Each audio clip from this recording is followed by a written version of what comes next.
approved for gazettement, members of CDFCs for various constituencies at a level of 99%.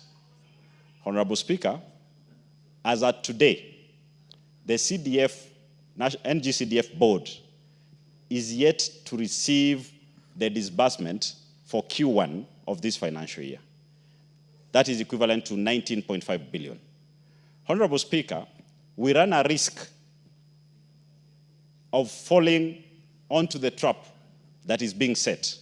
There is a court order that says NGCDF comes to an end 30th June 2026.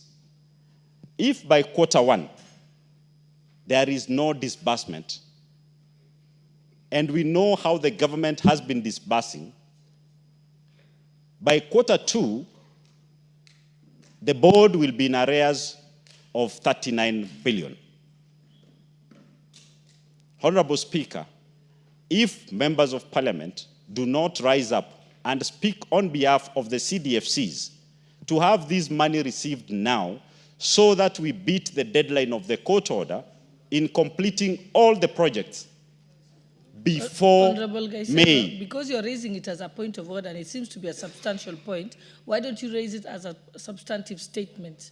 Honorable Speaker, this afternoon or tomorrow? I think with the leader here, this is something he can pick up without even having, because it's a matter of concern for all 290 constituents, and all members will agree with me.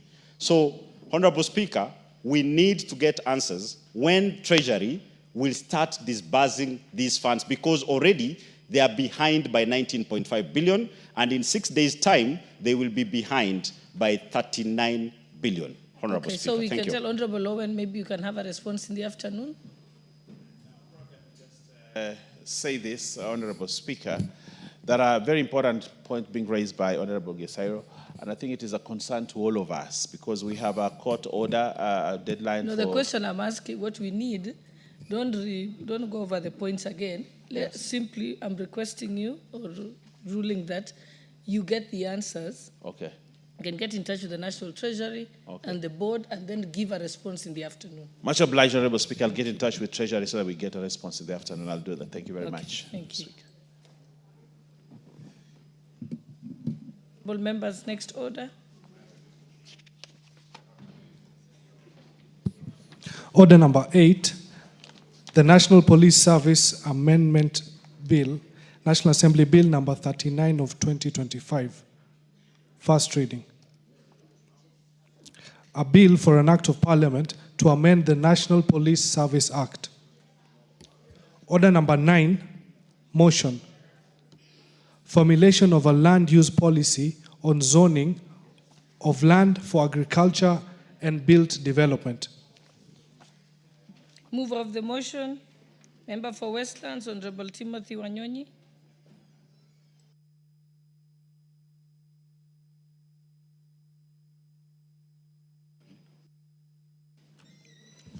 Thank you, Madam Speaker, for giving me this time to move this motion, Madam Speaker. Madam Speaker, I beg to move the following motion, Madam Speaker, that aware that land is a critical but limited factor of protection that supports human habitation and food production. Noting that agriculture is Kenya's main economic mainstay, appreciating that the Central Bank of Kenya, CBK, Monetary Policy Committee Agriculture Sector Survey 2022 estimated the contribution of the agriculture sector to the country's gross domestic product, GDP, to be 22% directly and 27% indirectly through its linkages with other sectors. Further, appreciating that the survey showed that the sector employs over 40% of the Kenya's total population. Concerned that in the Land Reform Volume 3 publication, the Kenya Land Alliance Land estimated that only 17% of the country's land mass is classified as suitable for rain-fed agriculture land, while the remainder is either semi-arid or arid. Further, concerned that the country's agricultural productivity has been decreasing over the years, cognizant of the fact that the decline in agricultural productivity is partly attributable to the shrinking agricultural land use due to unplanned settlements and encroach on agricultural lands.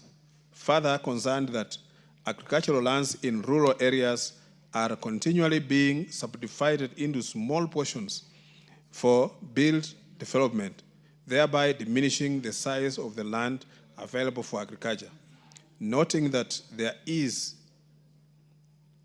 need to put in place measures for effective land use in the country in order to guarantee optimal use of agriculture.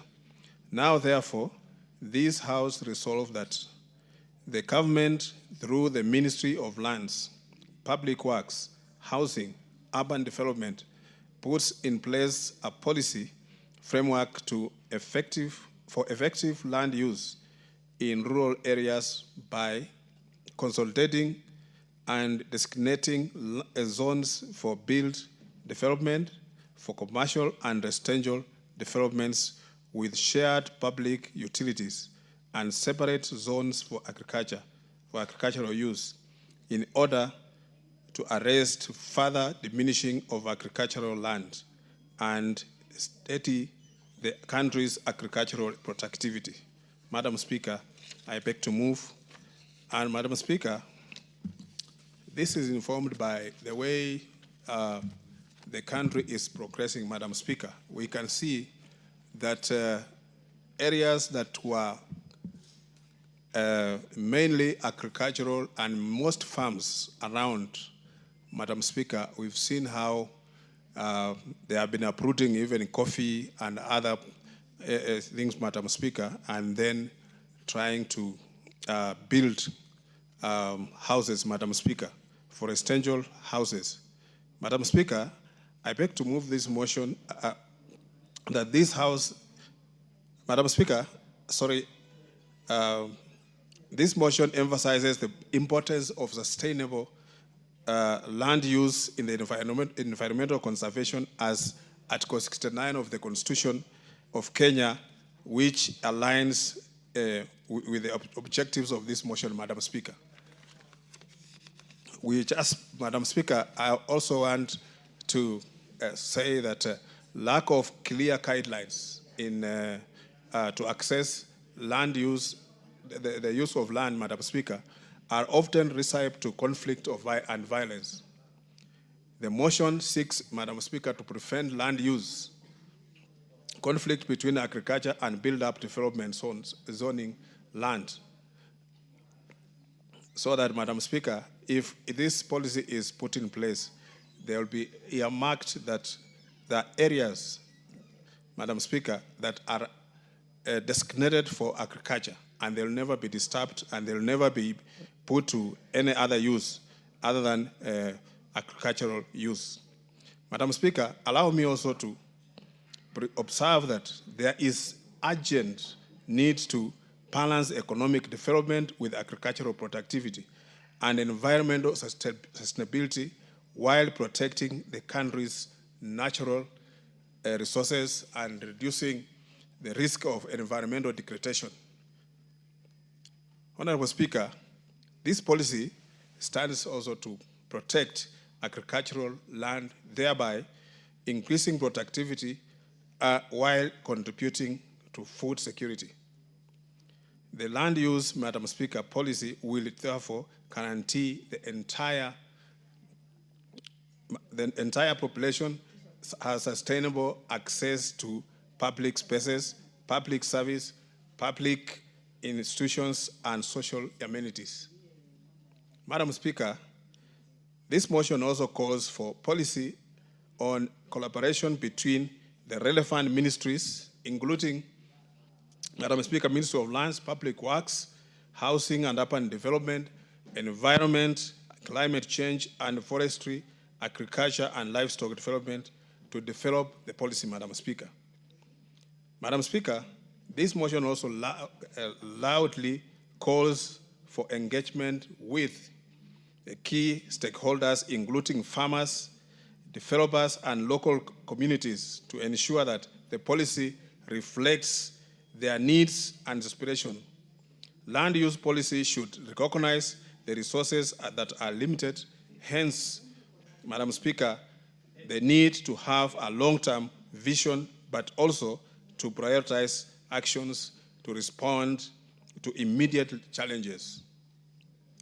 Madam Speaker, the riparian land and wetlands support water resources to sustain the healthy ecological environment.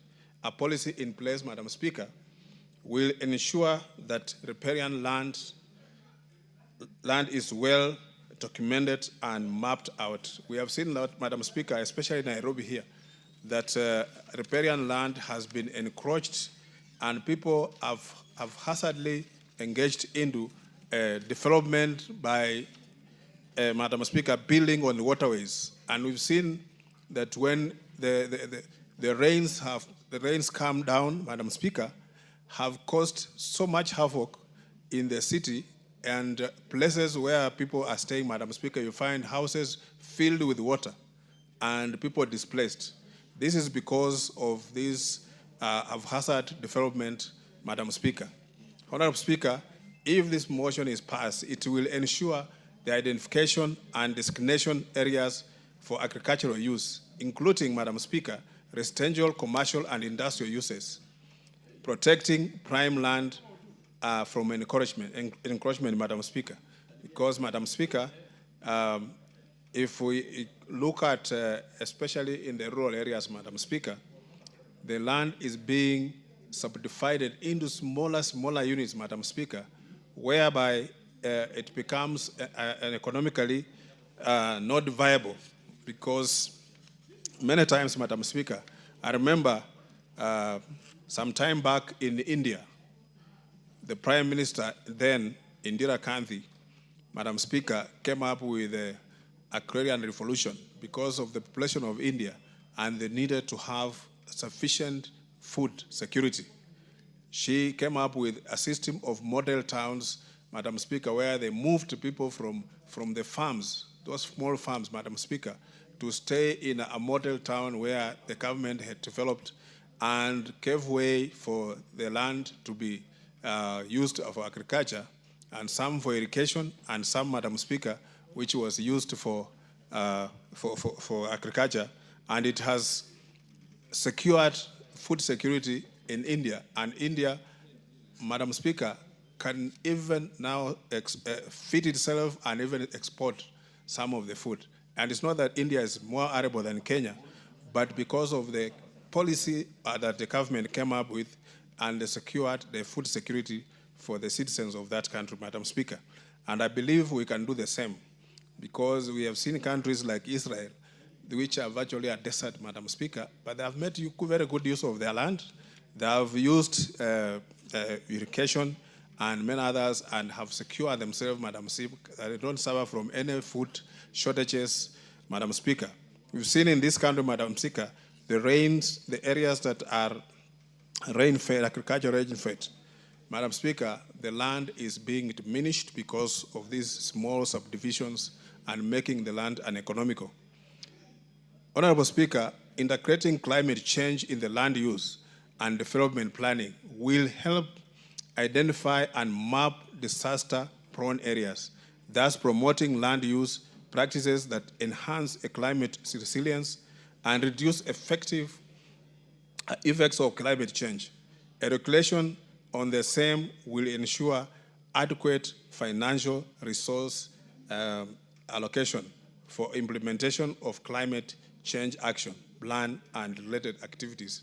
Madam, this is now the in thing across the world, Mr. Speaker, Madam Speaker, because now, because of the climate change, the effect of the climate change, Madam Speaker, is affecting so many things.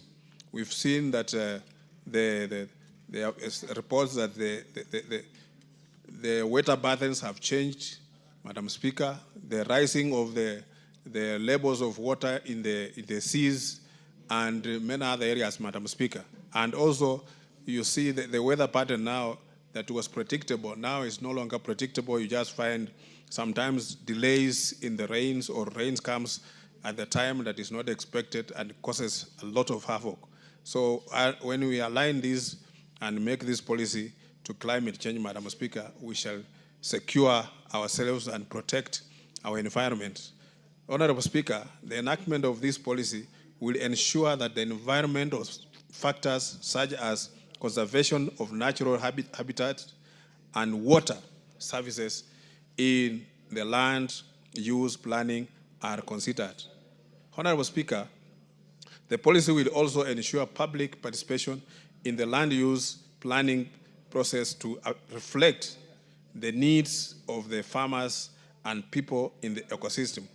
Madam Speaker, public participation is a constitutional requirement, and Madam Speaker, when these things affect the people, we need to bring, Madam Speaker, to involve people so that they can give their views in this formulation of the policy, so that it is applied across the board and that it will be acceptable with everyone, Madam Speaker, and people can embrace it, because when we are going to secure land for agricultural use, Madam Speaker, it will improve our food security and also provide security for our people.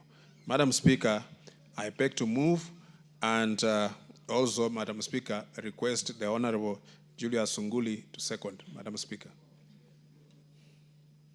Yes, Honorable Sunguli. Yeah, Madam Speaker, I am quite glad to second this important motion by our friend Honorable Tim Wanyonyi, because this motion, the purpose of this motion is actually to urge the government to put in place regulations, guidelines, and strategies to ensure the sustainable use of fertile land, especially that related to farming.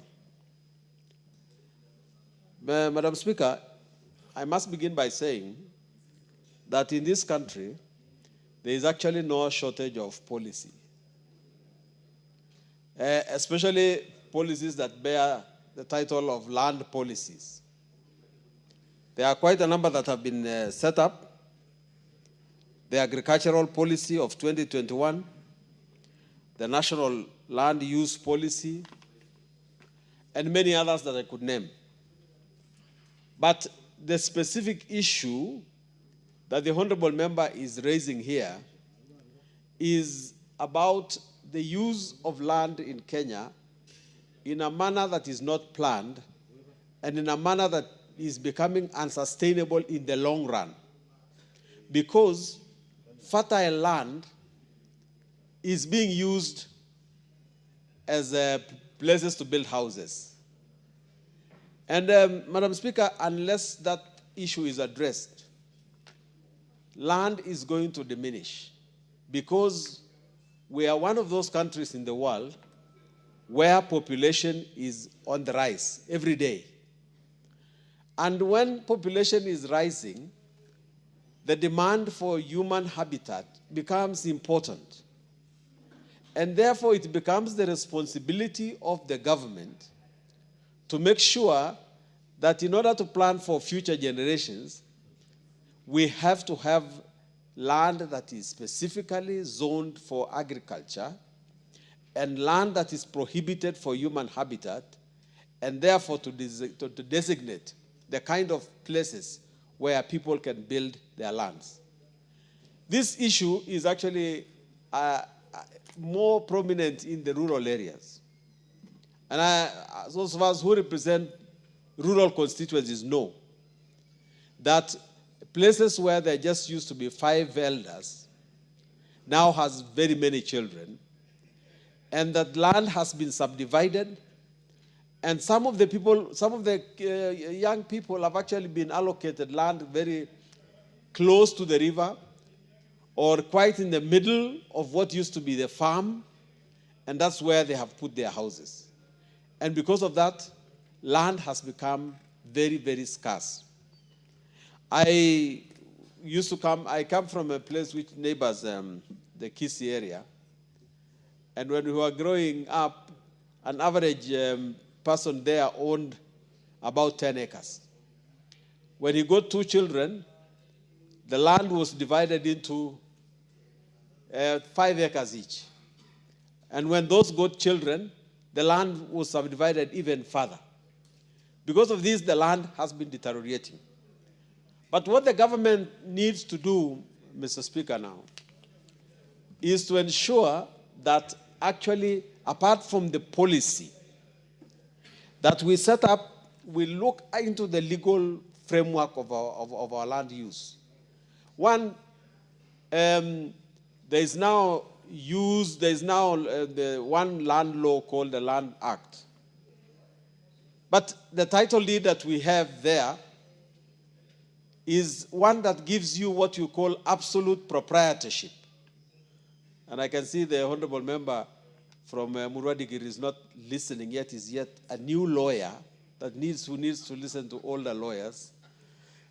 The title deed that we produce in Kenya is called absolute proprietorship. It therefore gives you absolute power over your land with very, very few restrictions. And unless we temper this absolute proprietorship to make it possible for government to intervene on how you may not use your land, it's going to be a terrible thing, because people are going to do to their land whatever they are going to do with it, and they will not care whether the nation is going to produce food or whether future generations are going to use this land. And apart from just subdivision, there is another enemy of the use of land that is going to make food even less and less sustainable. In the constituency, for instance, that I come from, we have been actually net producers of food. We produce maize, we produce milk, we produce beans, but now there is a new rush to cash crop. And now everybody is growing sugarcane.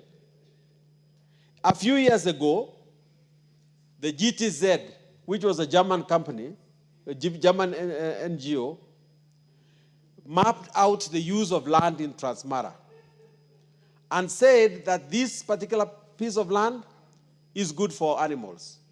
This particular piece of land is good for growing maize. This particular piece of land is good for this and that.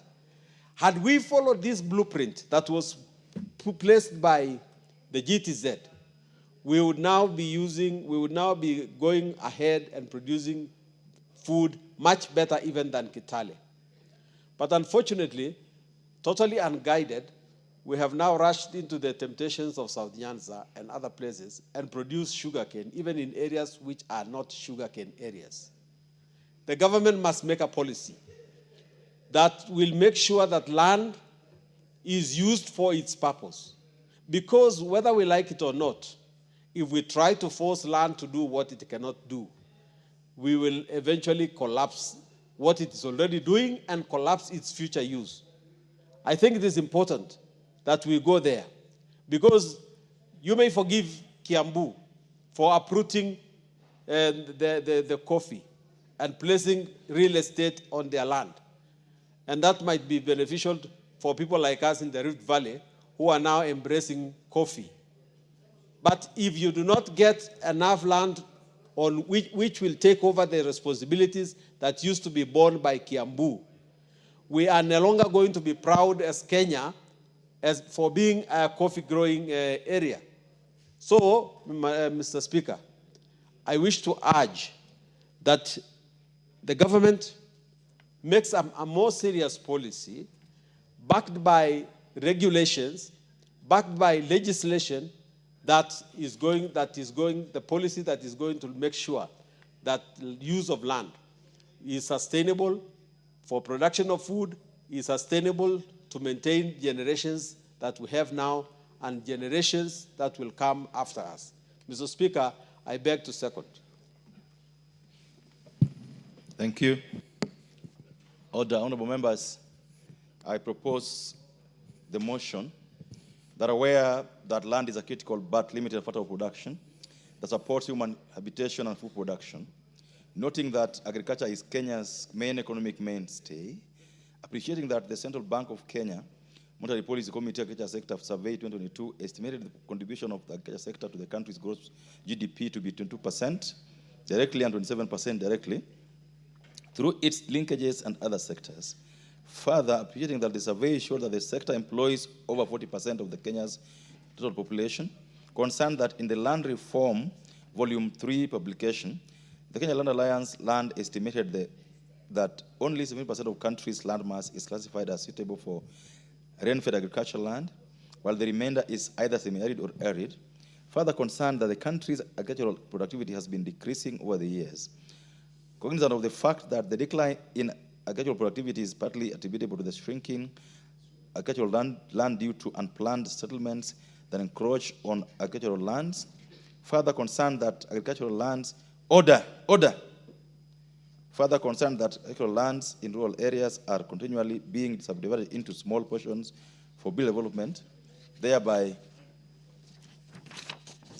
diminishing the size of the land available for agriculture, noting that there is need to put in place measures for effective land use in the country and in order to guarantee optimal use of agriculture. Now, therefore, this House resolves that the government, through the Ministry of Lands, Public Works, Housing and Urban Development, puts in place a policy framework for effective land use in rural areas by consolidating and designating zones for built development for commercial and residential developments with shared public utilities and separate zones for agricultural use in order to arrest further diminishing of agricultural land and steady the country's agricultural productivity.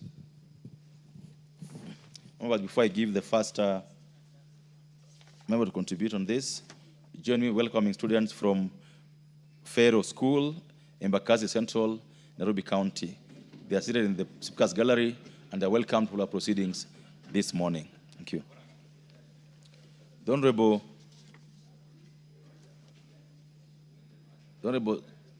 Zamzam, I can't see Zamzam there. The Honorable Andrew Kwome. And before you contribute, the Honorable KJ, I can't see your card, so you have to put a card in there if you want to contribute. Honorable Kwome. Thank you, Mr. Speaker. Let me start by saying that land is a very, very important tool of everything within our country. The only unfortunate thing is that it is limited. What we have is what we must use. And in order that we maximize benefit of use of land, we must do what is necessary for maximization. Mr. Speaker, ever since we knew Kenya as an agricultural country, but we don't seem to be maintaining that philosophy of Kenya being an agricultural country, because our productivity, as the motion says, is declining. It is important we wake up before it is too late and maximize the use of the land that we have. If I start with agriculture, Mr. Speaker, I must say that we have not taken agriculture as a very, very important as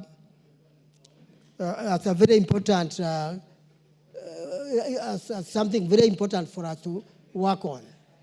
Yet agriculture is responsible for our food, and it is responsible for various other cash earning.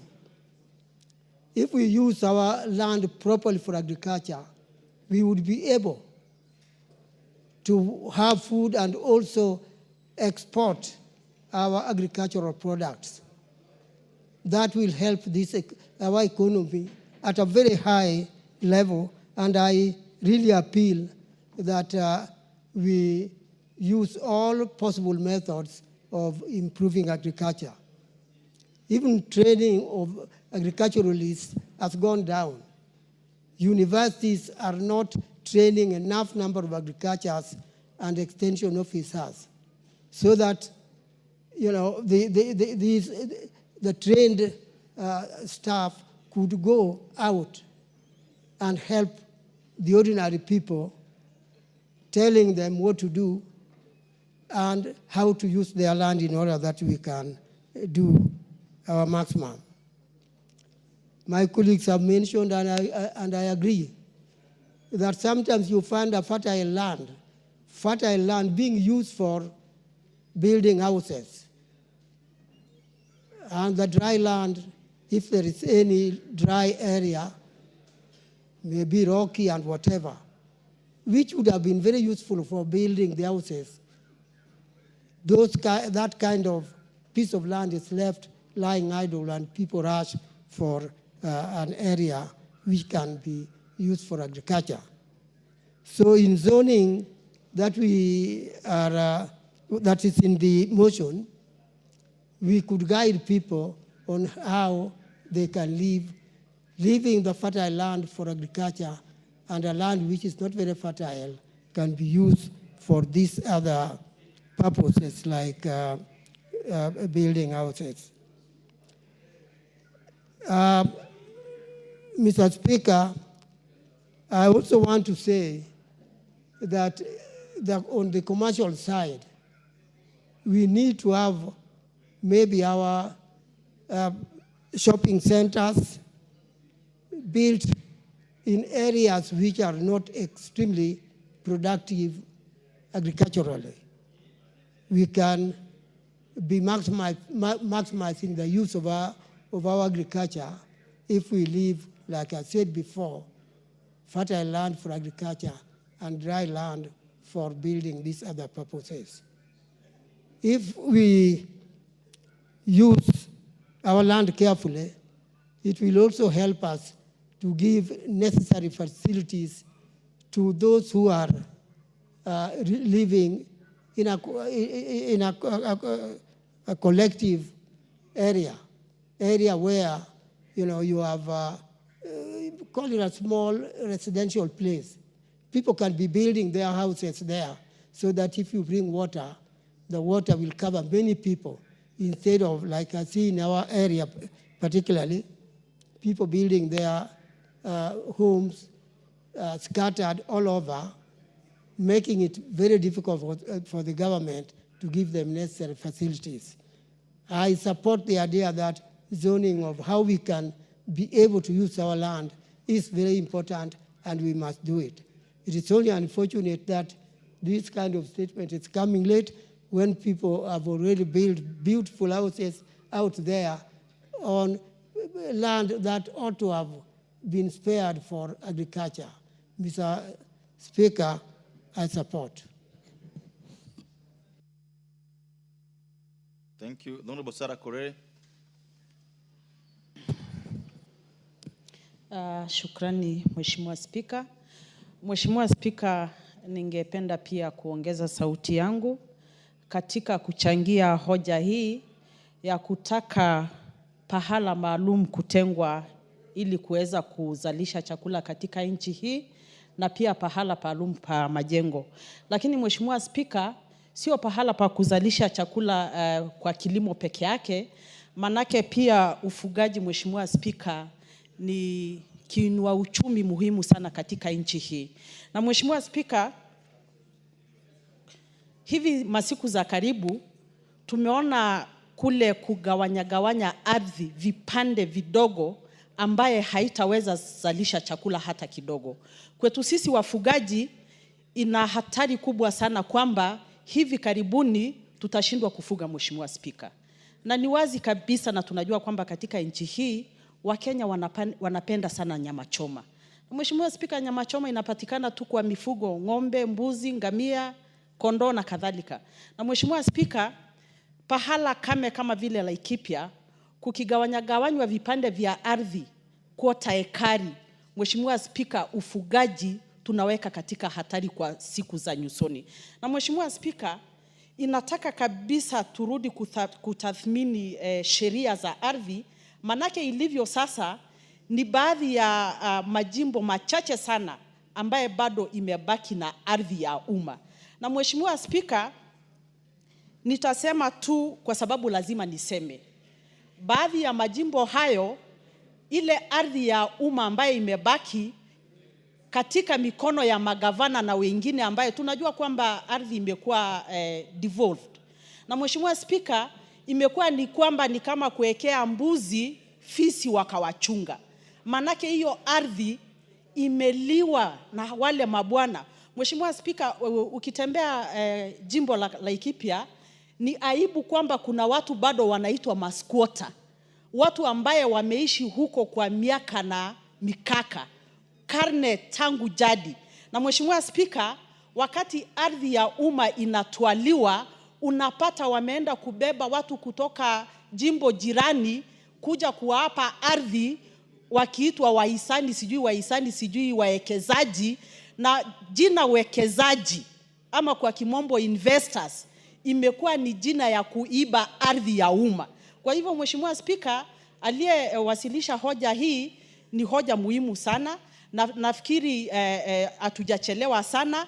Inataka tudhamini tena sheria za ardhi, manake tusipofanya hivyo, ardhi ni mojawapo ya sehemu muhimu sana ambayo hata inalete vita vya jamii kwa jamii, kwa sababu ya wale ambaye hawana ardhi kuona kwa kijisho wale ambayo wamekuja kunyakua ardhi yao.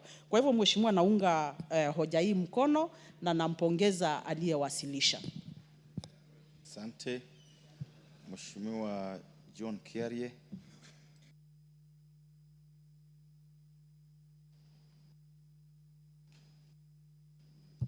Mr. Speaker, I thank you.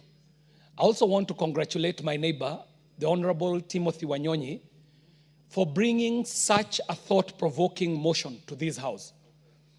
And Mr. Speaker, if there is anything important that we are going to discuss this morning, it must be Honorable Tim Wanyonyi's motion.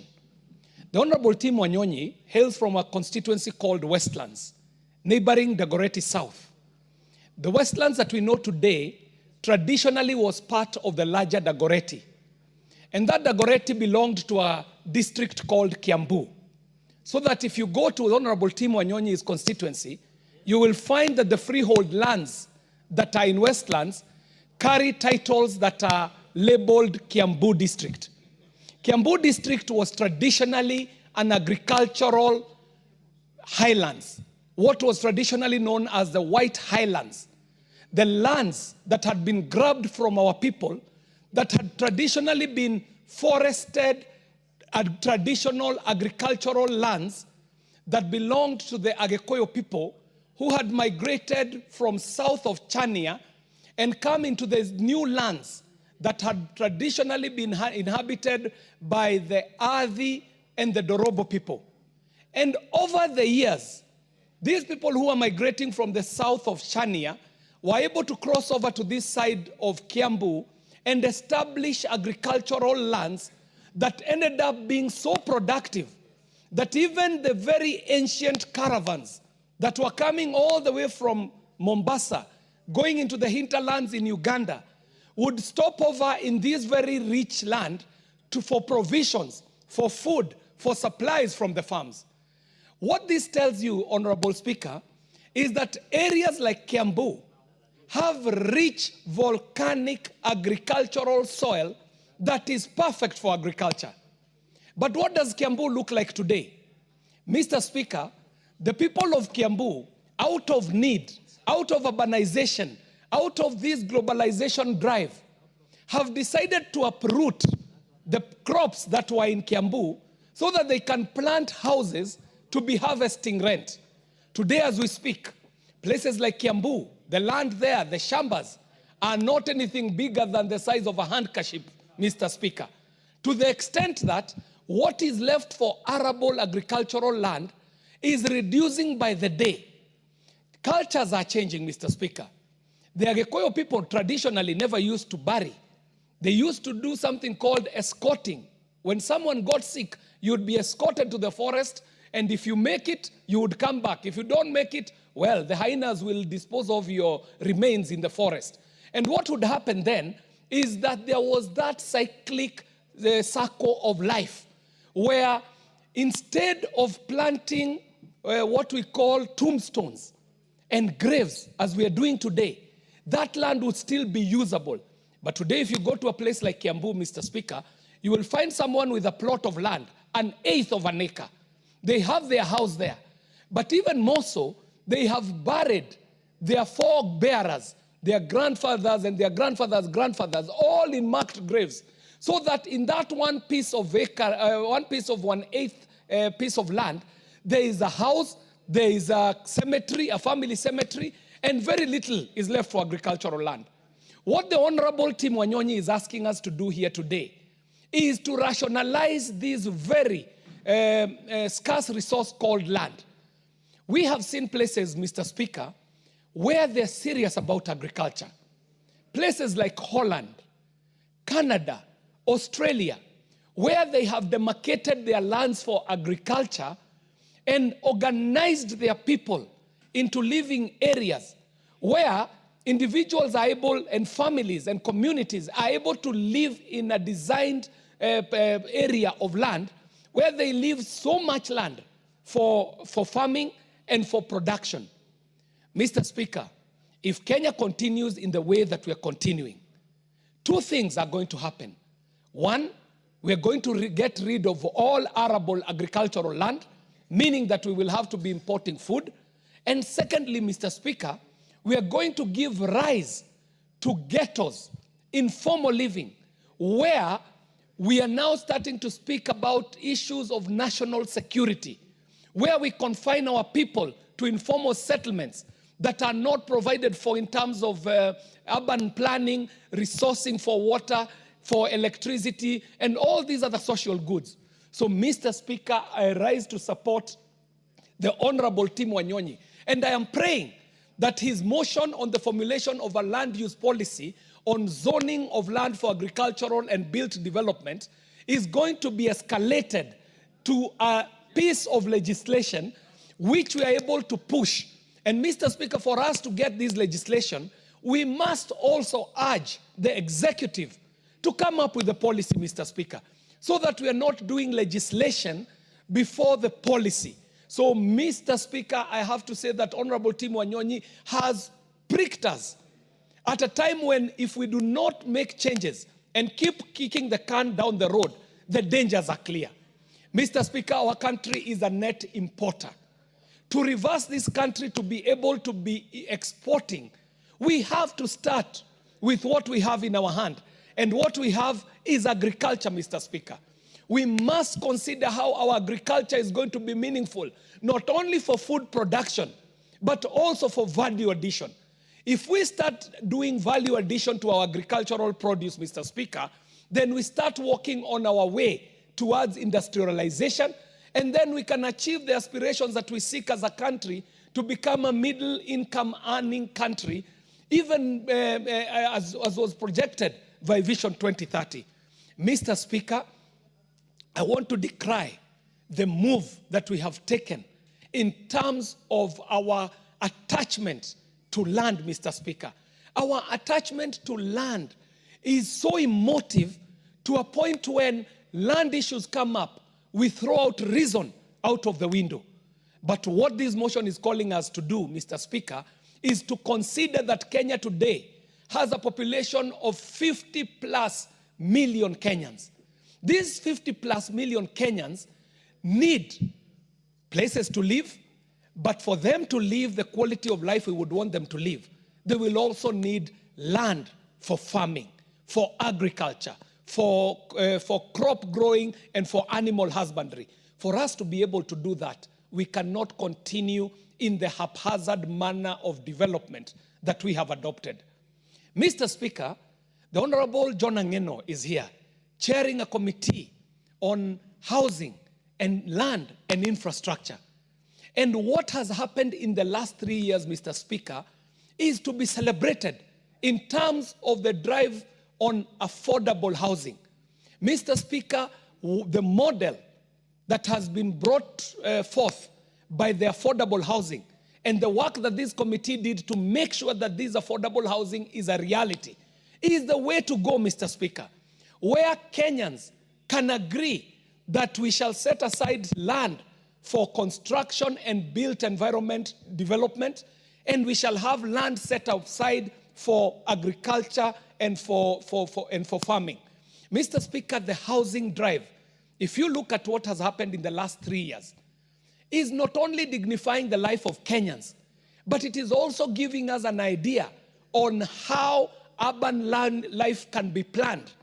Mr. Speaker, I had the opportunity to join the Honorable John Angeno when the Mukuru slums were being, the people from the Mukuru slums were being issued with their keys to come into the new affordable housing in Mukuru, Mr. Speaker.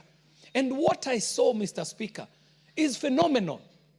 That people who had spread out in a ghetto, in land innumerable, were able to be planned into these buildings that have good living, good amenities, good social goods provided, all the way from water to electricity to connectivity to Wi-Fi and so on. So, Mr. Speaker, what we are speaking about here today is not just theory. Kenya itself has demonstrated through affordable housing that if we put our mind to it, we can have good land set aside and zoned for agriculture, and we can have land set aside for built development. Mr. Speaker, I stand to support and I congratulate my neighbor, Honorable Tim Wanyonyi. Thank you for pricking our conscience. This is the line that countries should take towards demarcating land for built environment and land for agriculture. I thank you and I support this motion. Thank you very much. Well said. Before the member for Murwa Dikir contributes, join me in welcoming students from Lukenya Academy, Mavoko constituency, Machakos County. They are sitting in the speakers gallery with students also from Royal Brains School, Kiambaa constituency, Kiambu County. They are all welcome for our proceedings this morning and to the Houses of Parliament. The Honorable John Angeno. Thank you, Mr. Speaker. On behalf of members of this House, Mr. Speaker, I wish also to welcome the students from various schools to this august House. And my plea to all of them is that discipline is the most fundamental item in our institutions.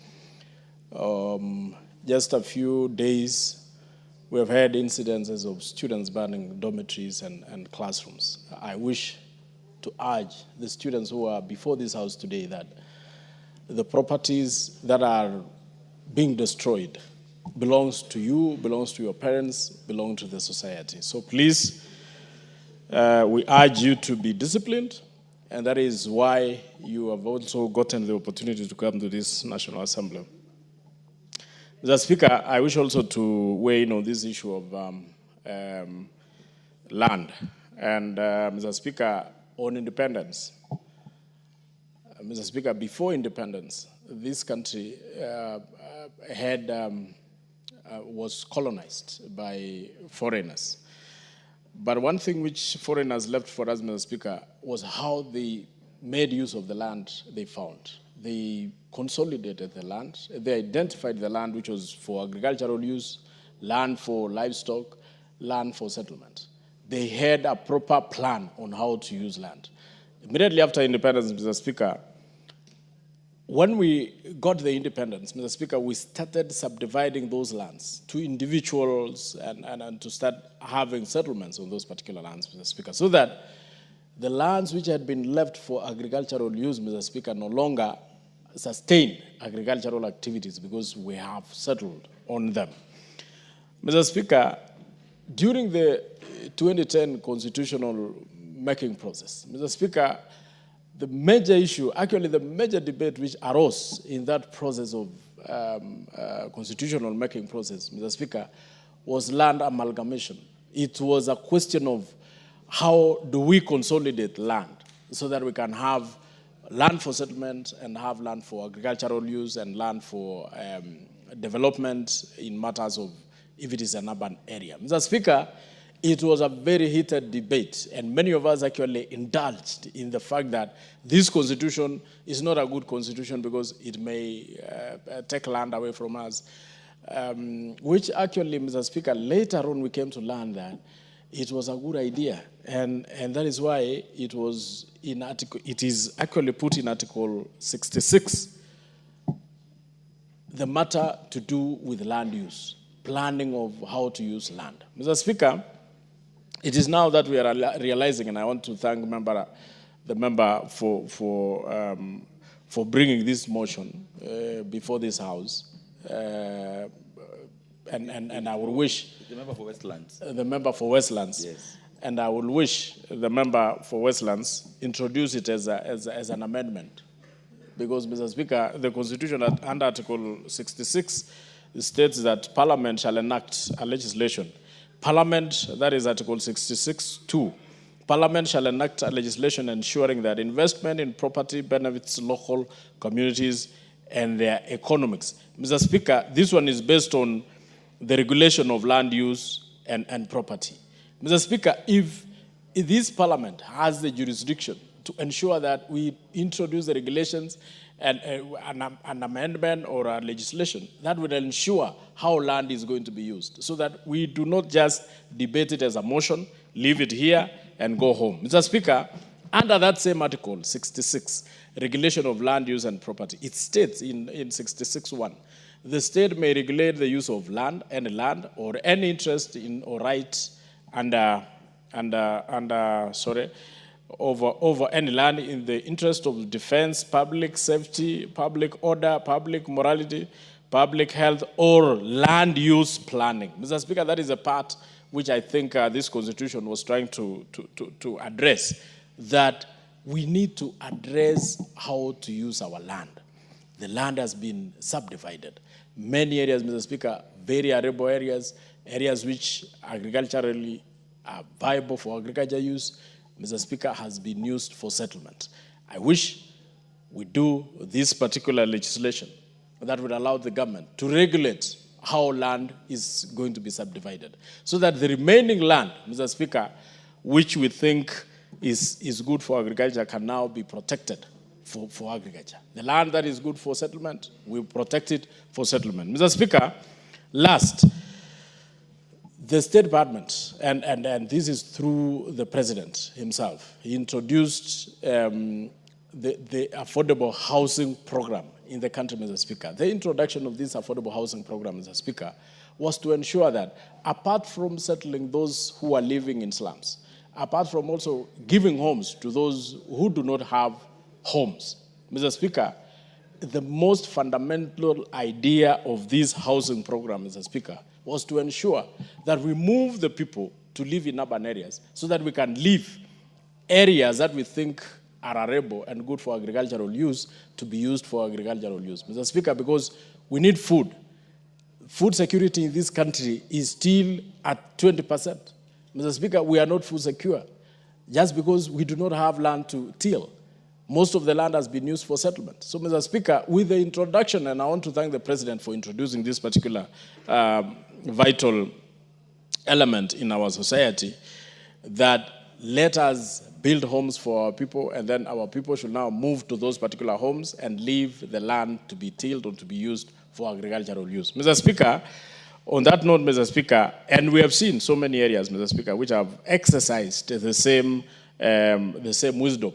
Countries like US, UK, Russia, and so many other countries, Mr. Speaker, they actually put people in one settlement area and leave the rest of the land to be tilled, either by the government or by the people themselves. Mr. Speaker, if we were to follow the same concept, Mr. Speaker, our country can be food secure. We can have proper land that can be used for tilling, for agricultural use, for livestock keeping, and many other activities, Mr. Speaker. So I wish to support the member for introducing this particular motion. And I wish to say, Mr. Speaker, as we are building homes, Mr. Speaker, let us also give support to these, to the construction of homes. Let us give support to the President. Let us continue contributing towards building of these homes. And let us ensure that those homes are owned by the people, those very people from the lower cadre of the society. Let us not leave these homes to be bought or to be owned by the rich in this country. Let us ensure these homes are owned by those people who deserve to own homes and those people who do not have homes. Mr. Speaker, I thank and I support. Well said. The Honorable Member for Bondo, is it true that there is no land policy on zoning?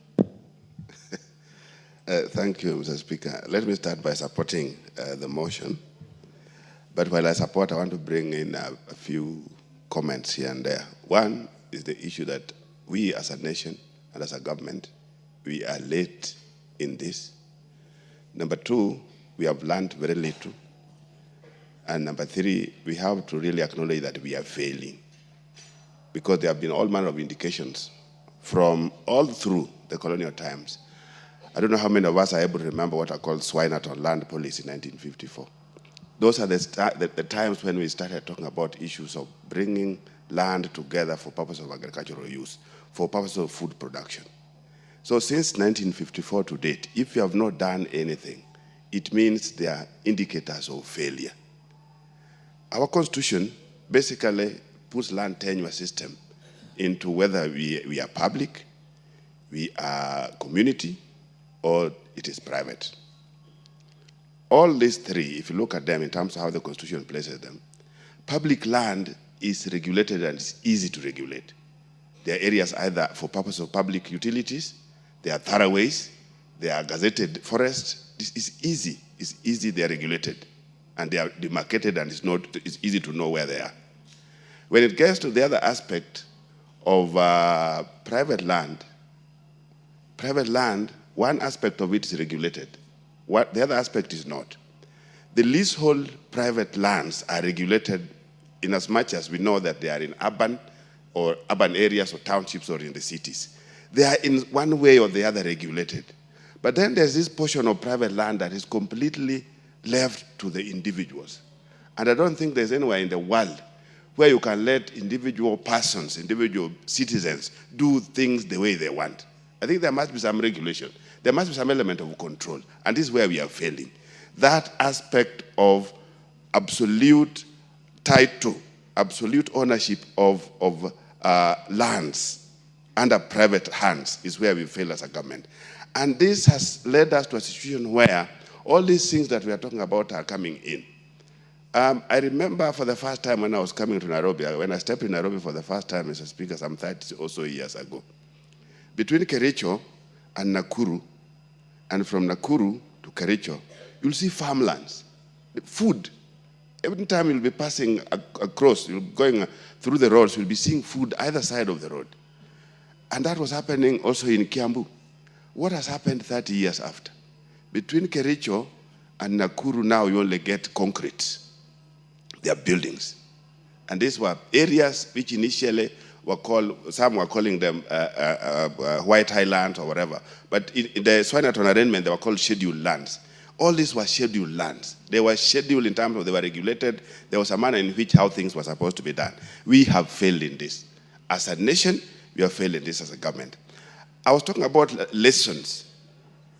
There's nowhere in the world, whether it's capitalist, whether it is communist, that people settle the way we settle here in this country, the way we settle in Africa, where everybody, one wakes up and settles anywhere they want.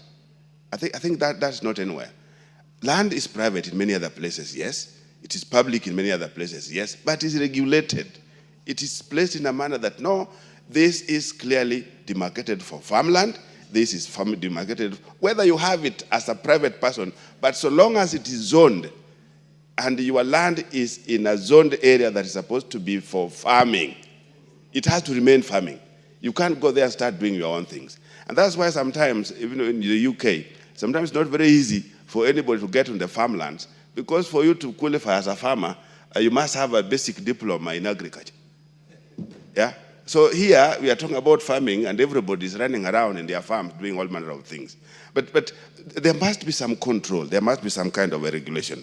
Mr. Speaker, when we get to a situation where we have to import food, I think it's good to look for aid in any manner. Look for food, look for support on all manner of different things. But immediately you go begging for food, I think there must be something that is very wrong. And that's the situation we are getting into from time to time. It's a clear mark that in the last 3 years or two, there's been quite a bit of support in terms of the agricultural sector. And particularly this year and last year, I think there's quite a bit of production. But this may not be permanent. This is being facilitated by different things other than land. It has been facilitated by the support of the government in terms of subsidies. It was not subsidy on land. Land, we keep subdividing it.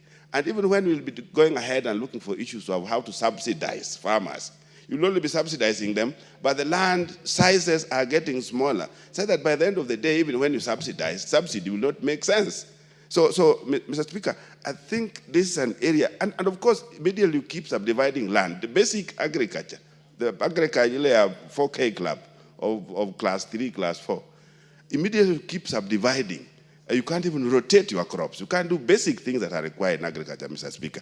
So I think as a country and as a government, it is high time we got back to see exactly how to deal with what we call absolute land holdings in this country, because this is where the mess is.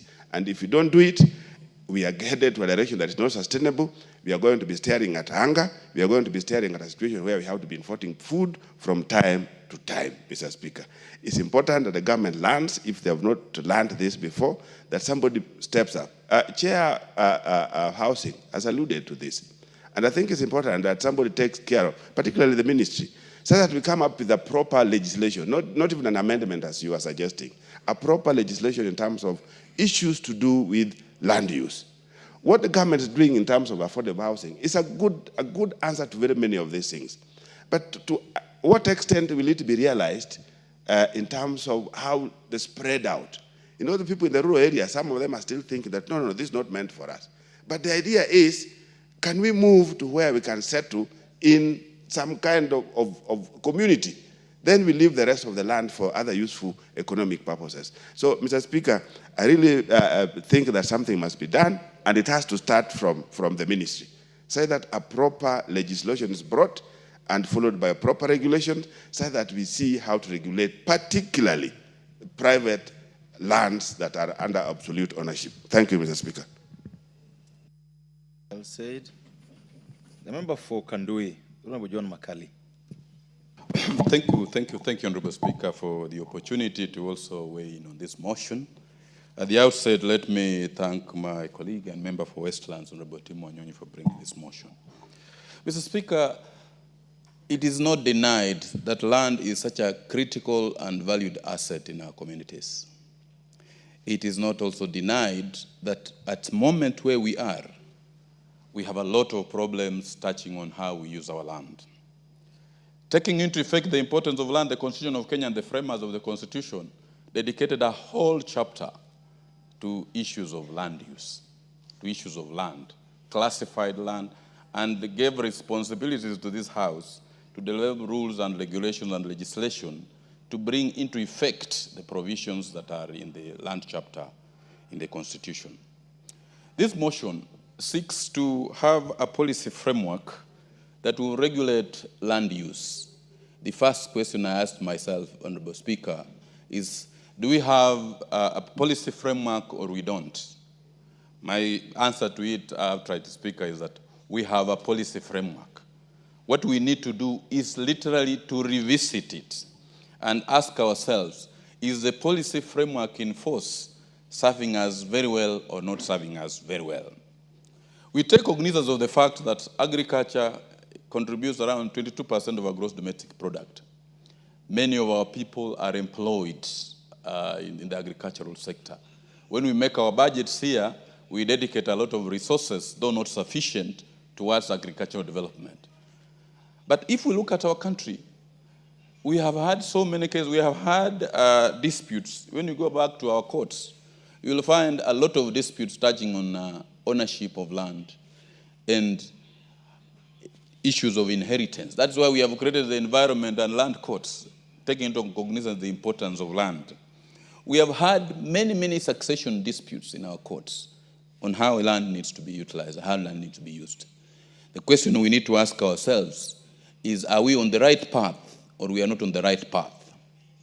Kenya's land, 17%, is only 17% of Kenya's land mass that is arable land. And at independence, we committed ourselves to fighting hunger. The Asian tigers, specifically Malaysia, have reached where they have reached because of having proper land use programs. I support this motion that we need as a house to go back and as a ministry, or not only the Ministry of Land and Urban and Physical Planning, but in conjunction with the Ministry of Agriculture, which is charged with the purposes of developing agriculture in our country, so that we can have a proper policy framework that will assist us in having proper land use programs in our country. In so doing, we will not be reinventing the wheel. Honorable Speaker, you remember we used to have the Land Control Act that was geared towards, when the approvals of land development were to be given, we had to go through a committee, a land control board that was actually to do the approvals. But what happened to those boards? I think they were politicized, they never got to do their work. And the urge that was there was basically anybody wanting to develop land, the approvals were being given in boardrooms. No regard was being had to the development somebody was going to do on the land. That's why you have a place like in Western Kenya, you'll not find somebody who has a whole 10 acres. Lands have been fragmented into small portions of 50 by 100, which cannot be economically used. So, Mr. Speaker, I actually support this particular motion, that we need to have a relook of the entire legislations we have and the regulations we have towards land use so that we can be able to have a way forward. Because if we do not, we are threatened, we're not going to have proper food security. Every now and then somebody buys land, you will find that somebody wants to go and, there's this obsession of brick and mortar and concrete. We want to go and develop and put up structures.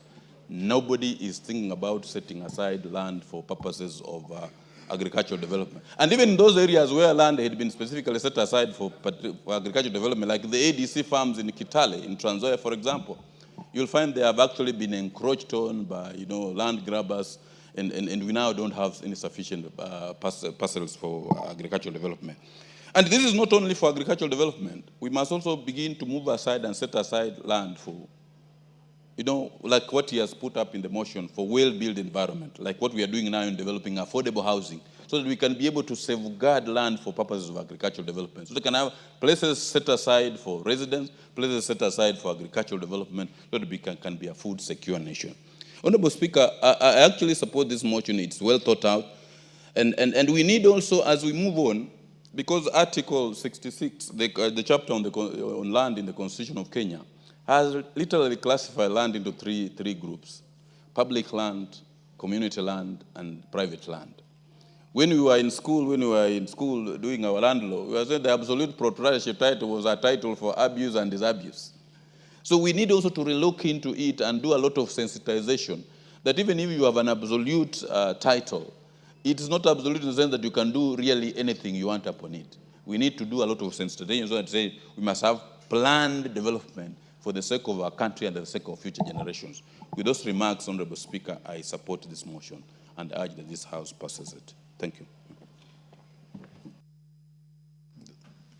The Honorable Mutunga, you're going to speak after the Honorable Karoli and the Honorable Githinji. That is how it appears on my board. So allow them to have their chance first. So this chance is for the Honorable Karoli. I'm looking at the board. Nobody got a motion. I got a bill. I'm seeing you got a bill to move. So this chance is for Karoli Omondi. Thank you very much, Honorable Speaker. I rise to support the motion. I think it is time that we have genuine debate on our land use patterns. What worries me most is the lack of coherence across the country as to how urban planning or even peri-urban planning or agricultural land is being used in this country. The laws are there, but something seems to be missing. So I've always wondered, what is it that we need to do that could help us even plan better? But it is surprising that even with the devolution, most county governments have not even come with proper urban planning for their business centers within the counties. Nairobi, of course, is already a mess. it is very clear, even if you look at the developments that we have here in the city, where apartment blocks deny each other the right to sunshine, which is a recognized constitutional right under our laws. And you have someone's sitting room facing the toilet of the other. And you have high-rise buildings that, frankly speaking, in 20 years will be concrete slums, because we have seen that from experience in other jurisdictions. When the lifts break down and the people can't maintain the utilities around those construction sites. But this urban nightmare is not as profound as what will happen in the rural areas, where agricultural land has actually been reduced significantly to a point that the issue of food security or food insecurity is now an issue of major concern to us. I don't think many areas of this country today have farmers who can practice mechanized farming on 100 acres or 200 acres for any particular crop. Even the basket county of Uasin Gishu, either due to polygamy or to lack of commercial acumen, those who are doing 10,000 acres 5 years ago are now down to 5. Those who are doing 5 are down to 3. Those who are doing 3 are down to 1. Those who are doing 1 are down to 500. Basically, we are staring at a very uncertain future in terms of food security because of our land use patterns. And until and unless we appreciate this and embrace sociocultural changes that are so essential, we can pass many laws, but if in our minds we are not ready to lead the modern urban life, I think we are staring at disaster in the making. There's not enough land in many areas for food production. And even the little that there is quickly being turned into concrete jungle. But the people who have really taken care of our environment well, the pastoralist communities, are also facing an existential threat now. Because the group ranches have all disappeared, the lands have been subdivided, the free movement of cattle has been curtailed, and we are staring at, again, a very heavy socioeconomic disruption to the economic activities. And that is why every time the big land grabbers that we know, the politicians, take huge parcels of land among the pastoralists, as soon as they lose power, the farms are invaded, the fences are cut, people are back. You can see it down here in Maimahiu. And I think it is going to happen in many places. So we need to look at this thing, both from urban planning setup, but also agricultural production, and see that we secure ourselves and also deal with potential areas that will bring social unrest, especially among the pastoralist communities. Because what is happening in Kajiado, in Narok, in parts of Samburu, Laikipia, is not a recipe for peace, but for warfare. And over time, we will come to face that reality. And it is also in Tana River, where communities that have really protected the environment, whose cultural practices and livelihoods have protected our environment, are now literally being uprooted from their homeland and being subjected to subdivision of land that is inimical to their interests, that is not helping them be food sufficient. And in the future, I don't think it is going to be helpful to this country. With those remarks, I support Honorable Speaker. Thank you very much. The Honorable Gichimu, is it in order that you allow the chairman of the committee to... Okay, if you allow that, then we'll give him a chance, then you come after him. Thank you very much, Honorable Speaker and Honorable Gichimu, for that consideration. Honorable Speaker, I would wish to thank the Honorable Wanyonyi for this very important motion. Honorable Speaker, I am very sure that Honorable Wanyonyi is speaking from experience, because the constituency he represents was once a farming lad, and today only flowers and houses have grown on that particular land, besides, of course, the roads. Honorable Speaker, If somebody spoke from a county like Kiambu and saying we are under threat, they will be speaking a lot of reality. If somebody spoke from a county like Trans Nzoia, for instance, and say that we are under threat as a country because of land subdivision, you will still be speaking the truth. When I speak, I remember one time in 2008 when there was the clashes, and I was heading an organization that was a lobbying group, and we thought it was the prime time to lobby the government on the issues of land use. That time there was clashes, and the burnt forest was completely burnt. The farms were burnt, the houses were burnt. We did a position paper as an organization and presented it to the then government. The government did not take us seriously, and we therefore decided to present it to the opposition, ended by the Honorable Raila Amolo Odinga. And I remember very well, the current president of Kenya was sitting in that meeting. Our presentation was very simple, that burnt forest is completely burnt. And burnt forest was occupied by all ethnic communities of Kenya. And the only way to kill ethnicity is to kill the separation of individuals on farms. Have a policy for land use, have security system for the land itself and for the crops and livestock on land, and have a policy for the habitation area. So our proposal was, let us bring all these people to one corner of burnt forests. Let us put high-risers as a government. It's a classical example of reconsolidation. And then allow people to ballot for the houses. Then create schools in the neighborhood, create playgrounds in the neighborhood, create communities that are integrated.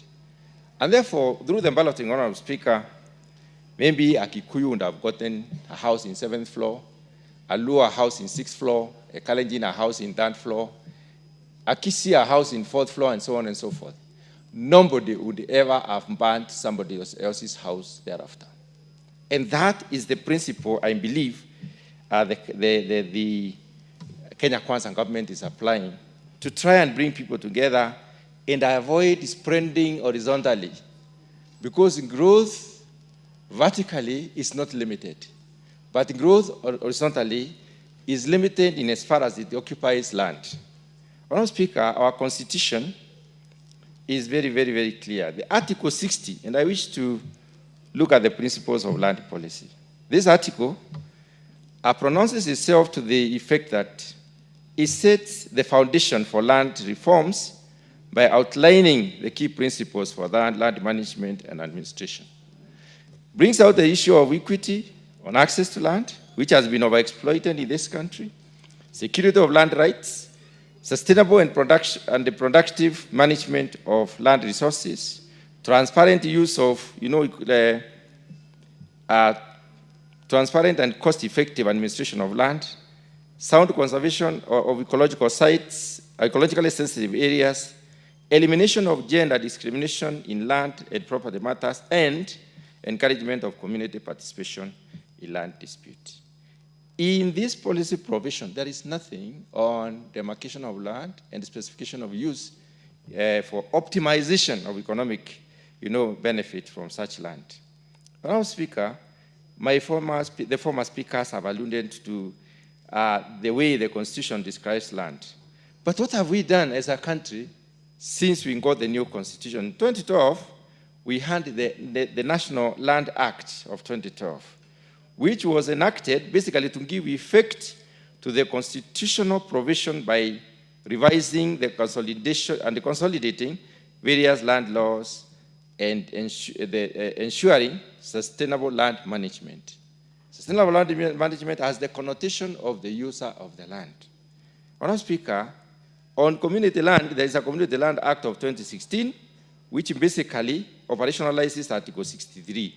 And then there is a National Land Commission, which came up in 2012, basically to look at the legal framework for the national land, the legal framework for the commission itself as a government gatekeeper.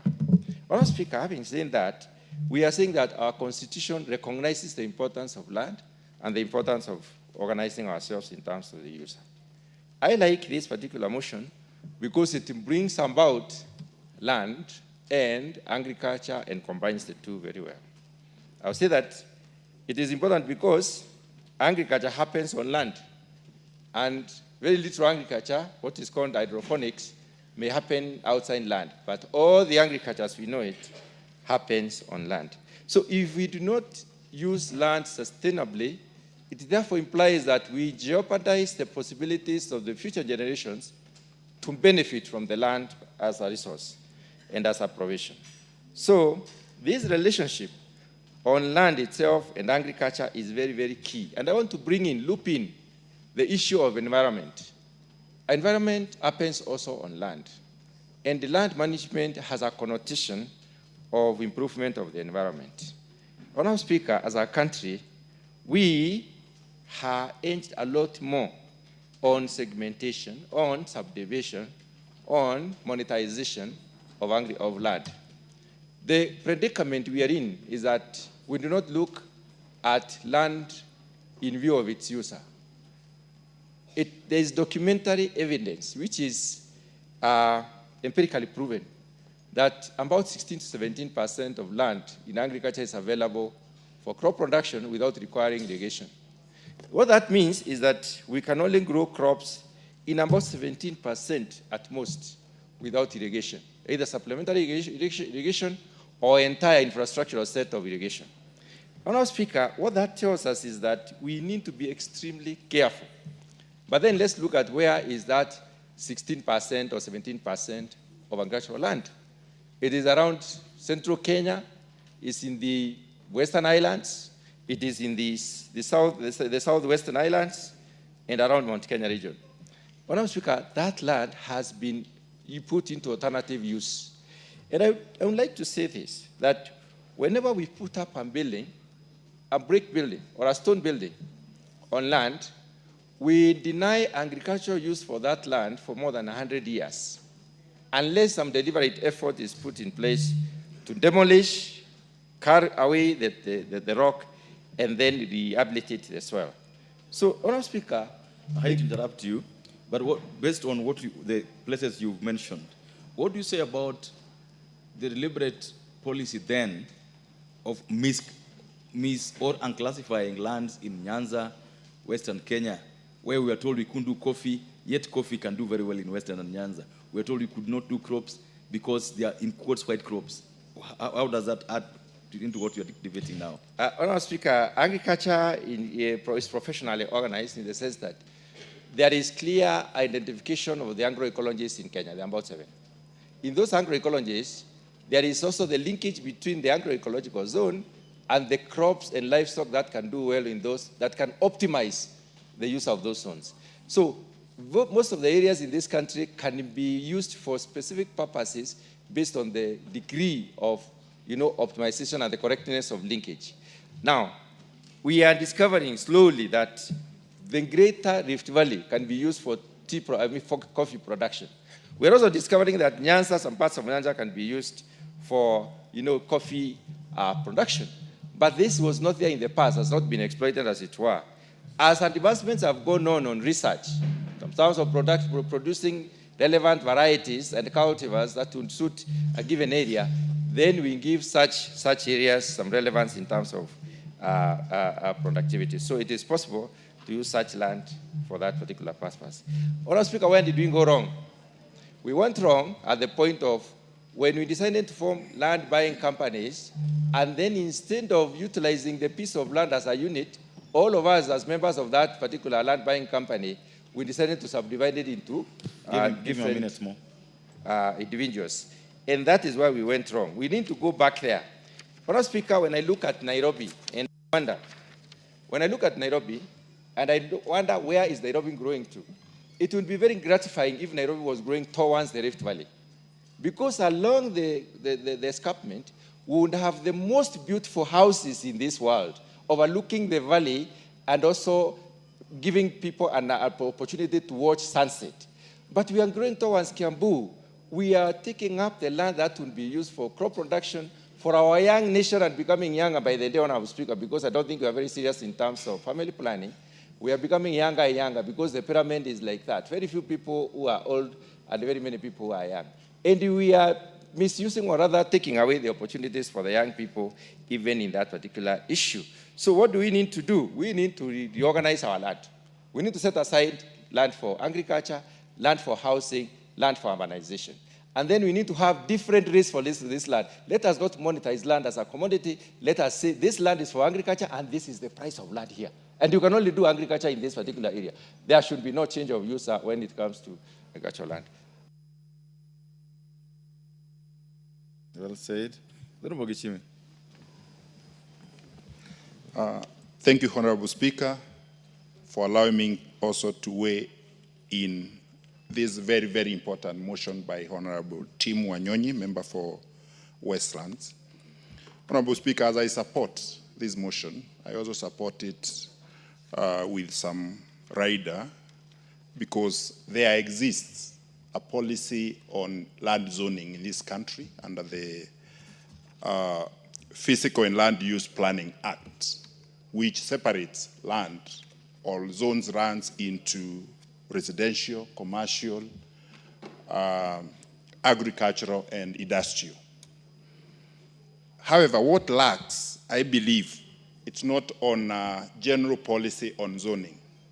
It's now a policy on specific land that has been zoned for agricultural use, so that that land can be optimally utilized for agriculture, so that within the areas that have been zoned for agriculture, we specifically, or the policy would specifically preserve it for agriculture and have some areas within for settlement.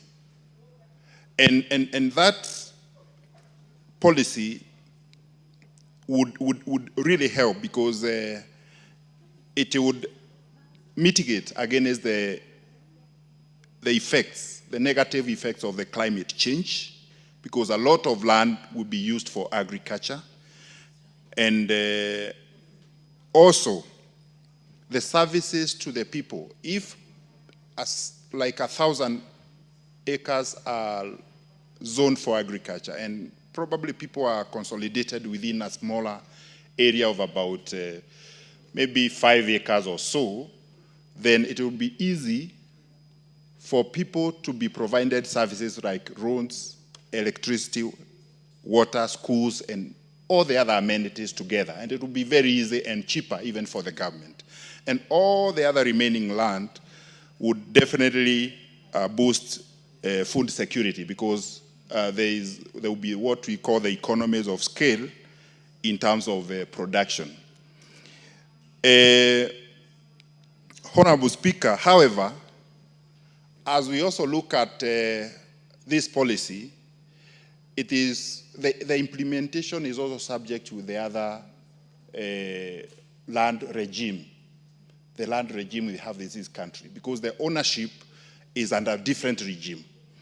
Because if I have my land, which is agricultural, and I have absolute ownership to that land, if a policy comes in and a law probably also enforcing that policy, it will also be subject to that law. So unless we also amend other laws, then this policy might also face challenges, however good it may look like.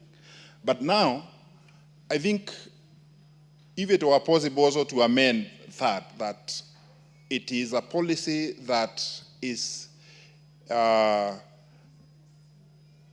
where possible, like communal land, under the Communal Land Act, it is possible now to have this policy because the community can agree, because it is their land, that they set aside the substantial part of that land for purposes of agriculture, and they settle on one area. So I think much as the policy is very good, it is also subject to other, because like in my constituency, Geshogo, where I come from, most of the land is under RLA, absolutely owned by the owners. And of course, with time, they've also been able to subdivide this land into smaller portions of land. And of course, it may not be practicable in such areas. But I think where we have now bigger chunks of land left in this country, I think it would be easy to convince communities where such lands exist, including in Maasai land, where Honorable Parashina comes from, to accept that it can work so that they can be able to boost food security and earn more. And that policy on that situation has happened in many other countries. We have seen in Netherlands, it works very well.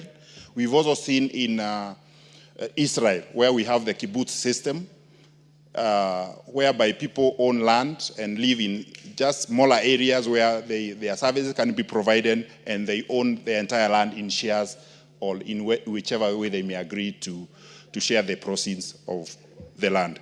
However, Honorable Speaker, in general, I do support, but I believe this policy, even if it goes through this parliament, will also face challenges because there is the existence of other laws that also people have rights to. Honorable Speaker, I support. Thank you. Well said. Member for Sirisia. Thank you very much, Honorable Speaker, for giving me a chance also to contribute on this motion.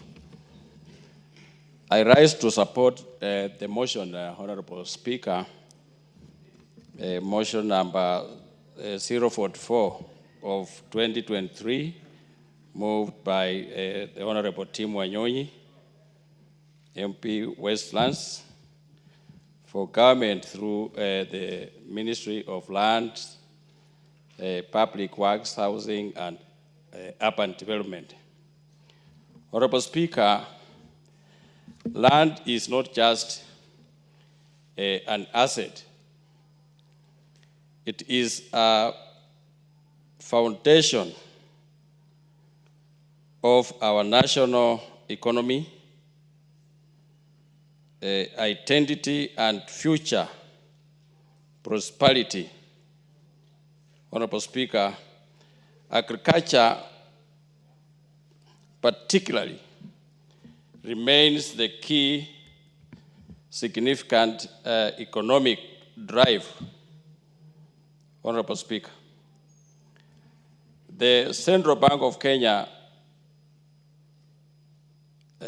Honorable Speaker, through Agriculture Sector Survey 2022, estimated that agriculture contributes 22% directly and indirectly 27%, Honorable Speaker.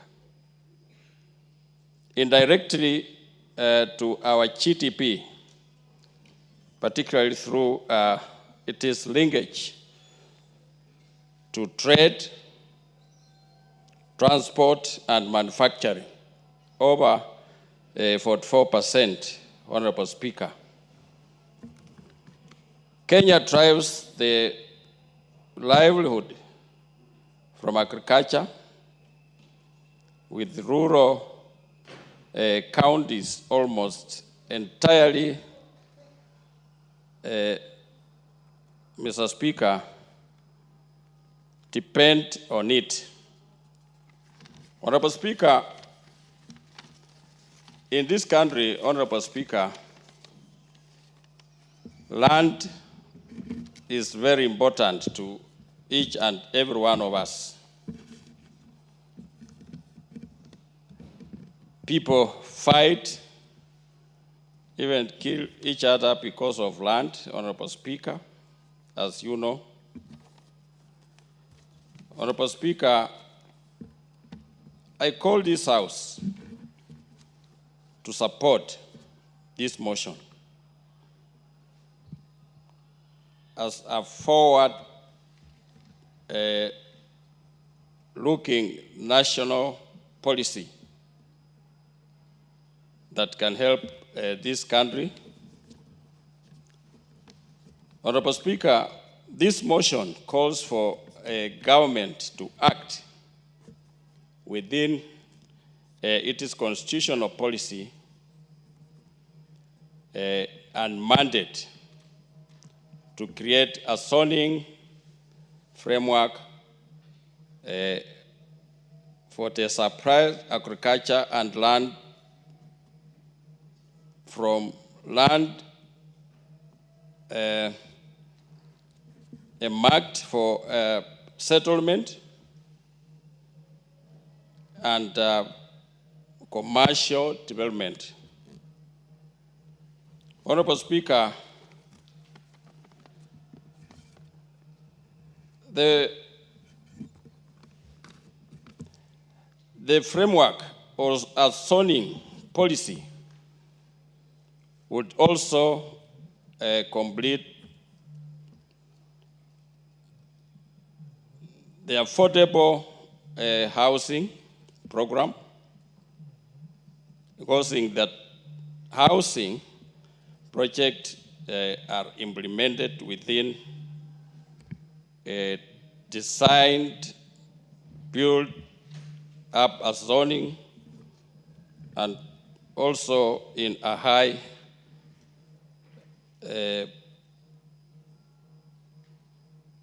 particular agriculture areas in this country, Honorable Speaker. So, Honorable Speaker, I support this motion, and also I want to thank Honorable Tim Wanyonyi for bringing this. It is timely, Honorable Speaker, that the House supports this motion. Thank you, Honorable Speaker. Thank you. Well said. The Honorable Naomi Wako.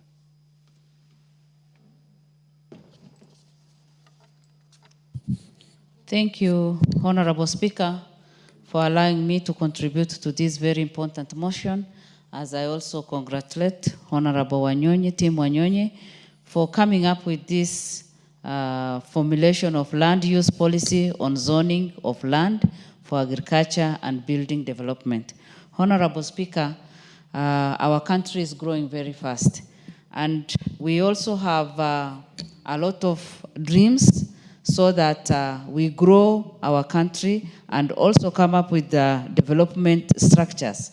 And I want to congratulate our president for the housing project that has picked very well and also has already started in many counties.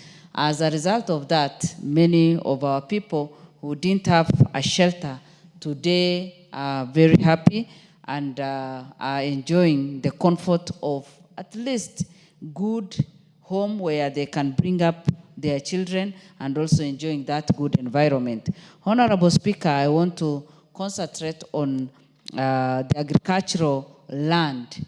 This zoning will help us because many of our counties have not done this zoning. And even in the entire country, we need proper zoning so that we know where farming can happen and also other development can happen. It is also high time for counties, for the county government to consider doing that and also giving it a lot of attention so that we have well-planned towns, we have well-planned areas for agriculture, we have well-planned areas for development so that we grow our country in a very systematic manner. Honorable Speaker, agriculture is one area that Kenya Kwanza government has given a lot of attention because of the subsidized price on fertilizer. And this has boosted our production, our local production, which is good and also giving us a lot of hope and encouraging many farmers. Some years ago, we know that many people have withdrawn from farming and also stopped farming because of not receiving enough support from the government and also because they were not able to sell their products. But today, Kenyans can produce and even export some of their products. Ours is just to plan well so that we do more export than import from other countries. Because right now, sometimes we feel ashamed because we import a lot, even from our neighboring country, while God has given us very good resources, a very productive farm, land, and very, in some of our areas, we even don't use the fertilizer. That means that we can grow any crop and also harvest enough. Honorable Speaker, again, it is important for us to note that it is only through farming or through agriculture that even the people at the local level, at the ground, at the grassroots level, can exercise their skills, and without going for any interviews, without looking for any qualification, even those who are not learned, even those who have not gone to school, they can do their farming and earn enough money. Many of our people have been educated through farming, and it is high time for us to enhance that sector so that our people can benefit. Again, it is the only sector that you are assured of good source of income, and it also plays a very important role in growing our economy. It has been captured in the motion that the sector to the country gross domestic product GDP is 22% directly and 27% indirectly. And this can easily grow from 22 to 30 or even 40, from 27 even to 40. But it needs proper planning and proper investment. Honorable Speaker, we also know very well that it is only through this sector that so far it has been reported that through the survey that the sector employs over 40% of Kenyans' total population. This should be an area that we need to invest in, because right now we are complaining that our young people are not employed, our young people have no job, but this is one sector that we can easily grow from 40% to even 60%. Then we will be able to overcome the current challenges we have. Again, what I want to say is our young people should get skills in farming and agriculture. We should take our young people so that they can be well educated, so that we can manage the farms and also this sector very well with a lot of knowledge and earn all that we need to earn from it. Honorable Speaker, we know very well that most of our people today are very far, and they are very far, and some are in ASAL areas. We cannot depend on the normal rainy seasons anymore. So if, as a government, we can also invest in irrigation of farming, so that every village can have at least somewhere where they can do at least their kitchen farming and have some products there.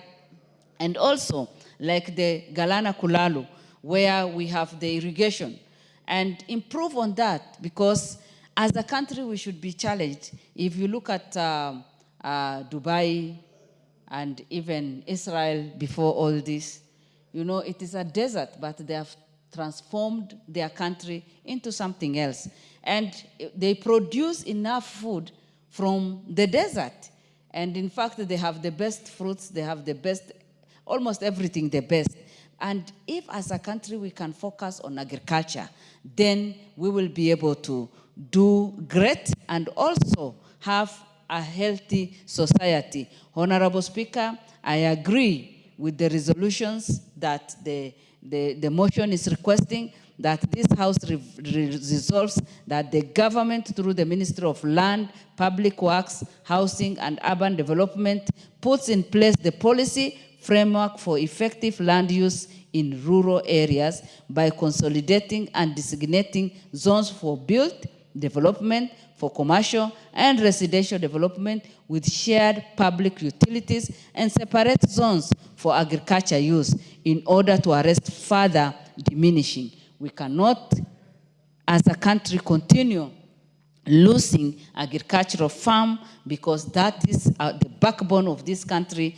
A country that cannot feed its people is not a country. And if we are self-sustaining, if we want to be a country that we all want to be, and if we want to be a country that we can all be proud of, we must make sure that we have enough land for agriculture and also other development so that we can grow our country both economically and socially. With those few remarks, Honorable Speaker, I support the motion. Thank you. Thank you. Members, I will have the Honorable Sakimba, followed by the Honorable Nyoro, and then we'll go for Sowundo in that order. I can see Honorable Tugu Kwenya is on intervention. You have something out of order? Anything out of order?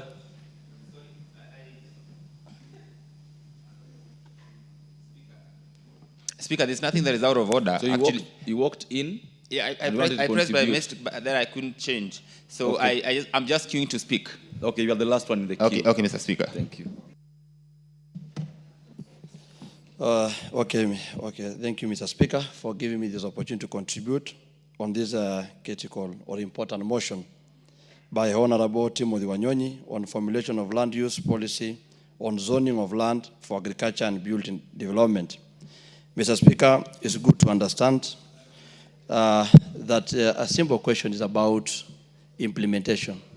If you really check on what the Constitution have said, our Constitution 2010, Article 60 up to Article 68 has really captured the use of land use and even zoning, whereby you go down Article 61, 62, 63, it has also approached on the which land, it has categorized land into public, private, and community land. I begin my contribution by checking on implementation. And if you check on the implementation, you ask yourself a simple question. Who are the ones who are supposed to follow this? You start by National Land Commission itself, which comes up with a policy. It's supposed to be implementers on the issue of monitoring land use. As I come from Kajiado County, yes, where it's purely semi or arid areas, where the issue of agricultural or use of zoning is particularly being practiced per se in paper. But in the ground, things are different. You'll find out that the county government has come out with a special plan on how to do on zones of areas for agricultural, for doing agriculture, and areas for us as pastoralists, of issue to do with the cattle rearing. They have also designated areas for conservations, for issue of to do with the tourism and wildlife. But again, you go just down there, you get land registries. Our land registries are becoming a source of disappointment because they have their plan, but again, they produce titles, and the titles that have been produced give an investor power to do whatever they can. So the question should be, what needs to be done to the land registries? What are the penalties are supposed to be there? And whoever breaks these, the plans of zones, what can be done to them? There's no clear punishment, if you read the article, on what action can be taken to them, which is even forcing our police officers, or if you report a case where you wanted to do an OB, you lack, how can you take this person to court? Because the procedure or issue that has been laid down to categorize this area as there's an illegal activity, there's only one issue they take. It is about issue to do the charcoal. So, Mr. Speaker, we want to ask ourselves, and it's my prayer to Honorable Timothy Wanyonyi, if this argument or the motion can get served to be a bill on issue to do with penalties, because penalties are very important in this country where people prefer grabbing, grabbers are there. People like grabbing land and doing what they want to do, and they say, once I have a title, then I can do that. It's good to understand land is the most valuable resource we have as a country. And an unplanned land leads to food security. And that has been captured under the Vision 2030 and even the bottom-up economic approach. If you check again on the food security, there's another issue of environmental degradation that is caused by when you don't do land planning as per se. We go to build development. Mr. Speaker, there are lands that are supposed, and I want to give an example of Karen, there are lands supposed to need to be used for urban development, areas for industry in this country. The Constitution really say where things are supposed to be. If you are in the residential area, in the growth urban areas or industry or parks. But the tendency of disorderly has been seen. Today, if you go to a place like Karen and you go to history, for those who have been reading books, the Karen Blixen history, where you could not have been able to settle in Karen in half an acre. Or you cannot be able to come and do 2 units in a quarter land in Karen. But basically now, it's no longer there. The value of even saying I stay in Karen is no longer there. The senility itself has been destroyed. Why has it been destroyed? Because people are just not following what is there. The Karangata Association is there, trying to do whatever they can, but now the law is limited to them. Mr. Speaker, it's good to understand zones help this country to get what is called public utilities and even schools. And therefore, when Honorable Nyonyi is coming with this motion, it is touching all members here. If you go to environmental and climate concern, Mr. Speaker, let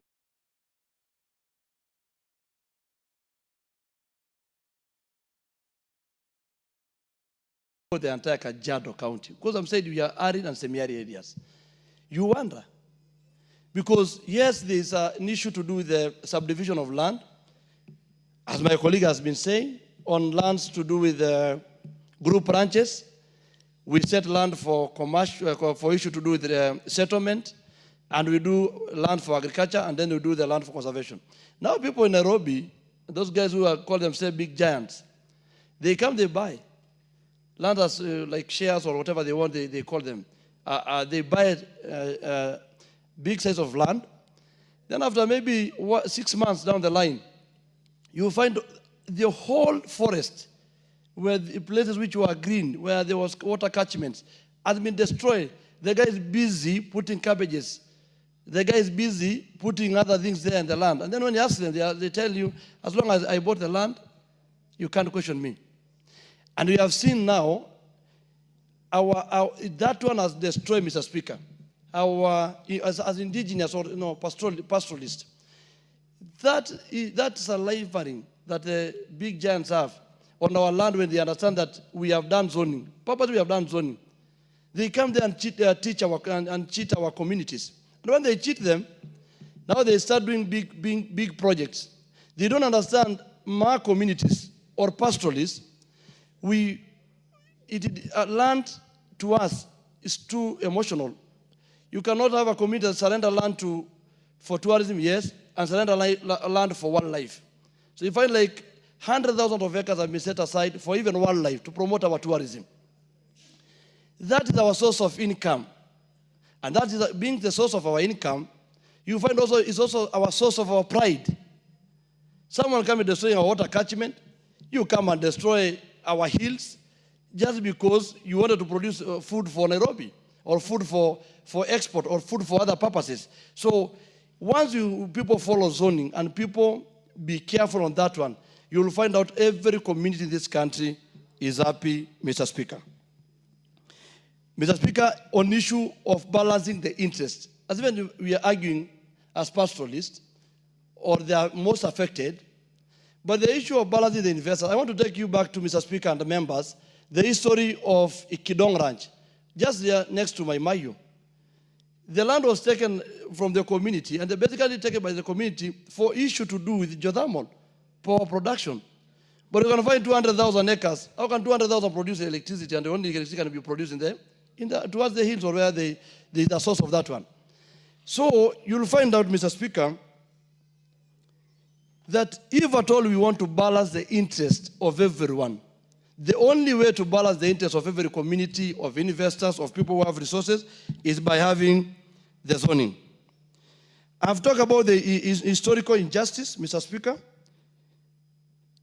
I urge this House, because we all understand that Article 68 is still open of our Constitution, that is mandating this House to check or not need to be added or not what need to be done to ensure that everything is sorted out to help our people.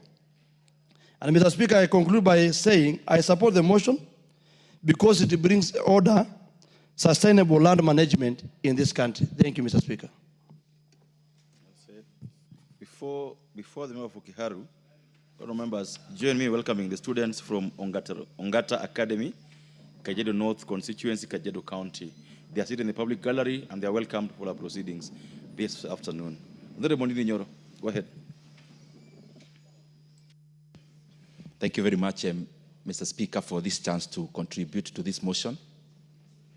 And it's timely and it's important for us to think about zoning of land, and especially for various uses. And there are various categories of zoning, Honorable Speaker, that I may wish to address. One is in terms of ownership, but the second layer is in terms of use. In terms of ownership, it is important for us to be very clear-minded on what is private land, what is public land, and also what is community land. Honorable Speaker, I have seen also that we need a lot of efficiency when we dezone or when we reallocate the zoning, and especially in terms of ownership. When we intend to do development projects in Kenya, Honorable Speaker, development projects are only done on public land because we are investing public resources. But we have seen the previous owners of this land agonizing all the time when it comes to compensation of that land, Honorable Speaker. And it is important for us to be very forthright in having regulations that also protect private property. And Honorable Speaker, what ought to happen is that when there is a public development, whether it's a dam or a road or any other kind of development, Honorable Speaker, the regulation should be that there should not be construction before the ownership changes. And ownership changes when there is a transaction, Honorable Speaker. And a transaction happens when there is change of money and resources.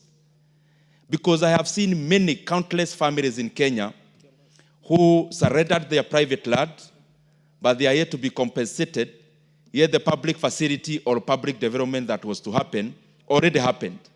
And therefore they move from office to office looking for this compensation. We need to be forthright and clear-minded in also safeguarding the sanctity of private ownership of property, Honorable Speaker, and especially when it comes to government taking up those properties. The other thing, Honorable Speaker, is in terms of use. And use can be in many ways. It can be in terms of industrialization, industrial zones.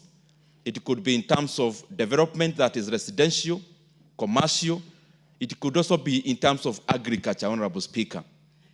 And in that respect, I believe in terms of the zoning of this land, what we have in mind, Honorable Speaker, is especially agriculture. But, Honorable Speaker, it is important for us as this House to constantly also be aware of the level at which agriculture should be involved in our economy. Honorable Speaker, all the time when we are doing policy, we are very keen to exalt primary production and especially agriculture, simply because many times policymakers are also elected by the people and they are politicians, and therefore we try to appeal where the majority of the people are. But, Honorable Speaker, it does not necessarily mean that agriculture and primary production is necessarily the best thing for an economy. Honorable Speaker, actually, when you are defining a developed country would be like the OECD countries, Honorable Speaker, like the US, the UK, most of the Europe countries, and currently, of course, having Asia in it, Honorable Speaker. When you give all the definitions in terms of GDP per capita, GDP, and all the rest, one other definition of a developed country is a country where agriculture constitutes less than 10% of the GDP, not more. And therefore, if we seek to be a developed country, we must not be very happy when you are submitting in this house how agriculture accounts for 18% of our GDP, because it means we have a lot of catching up to do. A country like the US, Honorable Speaker, even with the large-scale farming that happens there, agriculture accounts for less than 4% of the US economy. China, which is now growing, Honorable Speaker, agriculture accounts for 7 to 8% of their GDP. More interestingly, Honorable Speaker, a country like Germany, the involvement of agriculture to GDP is 0.97%. And Honorable Speaker, it is actually below 1% in many of those OECD countries. And therefore, it calls us on one thing also to reflect. Why is that so? Why should agriculture not account for 10% of the GDP in a developed country? It is because many times also we confuse agriculture and farming. Honorable Speaker, agriculture is a chain. It is a chain that starts from farming. What we do mostly here is actually farming. And then we call it agriculture. Because the value chain across agriculture, farming alone accounts for around a quarter, 25% only. The other thing, Honorable Speaker, that we have to be aware of is productivity. The reason why many countries promote manufacturing and they also promote tertiary production, and especially in regards to technology, is in terms of what we call productivity per worker. If you measure a GDP productivity per worker in Kenya, Honorable Speaker, and you compare the same to a person in China and a person in the US, then you see why countries grow faster when they ascend from primary production to the other two kinds of production, and especially when they shed off primary production, where agriculture is domiciled, not to have an oversized involvement in the GDP, Honorable Speaker. And I was talking about productivity. In Kenya, we say agriculture is the dominant thing that we do. But why is it that a sector that is employing over 70% of the rural population, how comes it only contributes less than 18% of our GDP? Then it shows that a very small fraction of the GDP carries a huge size of our population. Meaning, if you prorate that, it shows that productivity in agriculture is very low. Because again, agriculture in Kenya, Honorable Speaker, is also not mechanized. So what we are calling agriculture is also subsistence, Honorable Speaker. And therefore, we need to do much more. If we need agriculture to be something that is helping our economy, one thing we have to do, number one, is to mechanize. But number two is not to stop at agriculture. Is to look at the synergies. Is to look at agriculture value addition and manufacturing value addition, so that there is a blend, Honorable Speaker, and there is a communication in terms of this side of the economy communicates to the other. Honorable Speaker, let me give you some of the figures, and especially citing government figures itself. Yes. Would it be wrong if agriculture contributed 70% of our GDP, real agriculture? Would it not make us develop? It would be very wrong, Honorable Speaker. Why? Because productivity per worker is what makes GDP of a country spur and go up. So if you have so many people engaging in a low level of equilibrium, meaning they are trapped, that you can't go past this ceiling. You are engaging in raw agriculture. So whatever you do as a farmer, 1 acre of land can only give you too much. You cannot scale past that. Because one land is, that piece of land is that piece of land. The other thing, Honorable Speaker, even as I answer you, agriculture is based on something we call decreasing return to scale.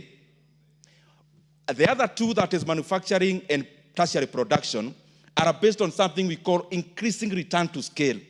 What does this mean? When you have a piece of land like the size of Kenya, what we do, and we are encouraged to do all the time, is to first till the land where land is fertile. And therefore, production starts at the peak. When you have a piece of land, you don't go you start with where you have red soil. You cultivate that. After you cultivate that, that is when you go to the other parts of the land. What does that mean? As you start agriculture, you start cultivating in areas that require very little input for optimal output. But, Honorable Speaker, as you progress, then you move to areas that need irrigation. Irrigation is an input. It increases cost, Honorable Speaker. So it is diminishing return to scale. But manufacturing and tertiary production is increasing. And therefore, it's much more possible to scale when it comes to manufacturing.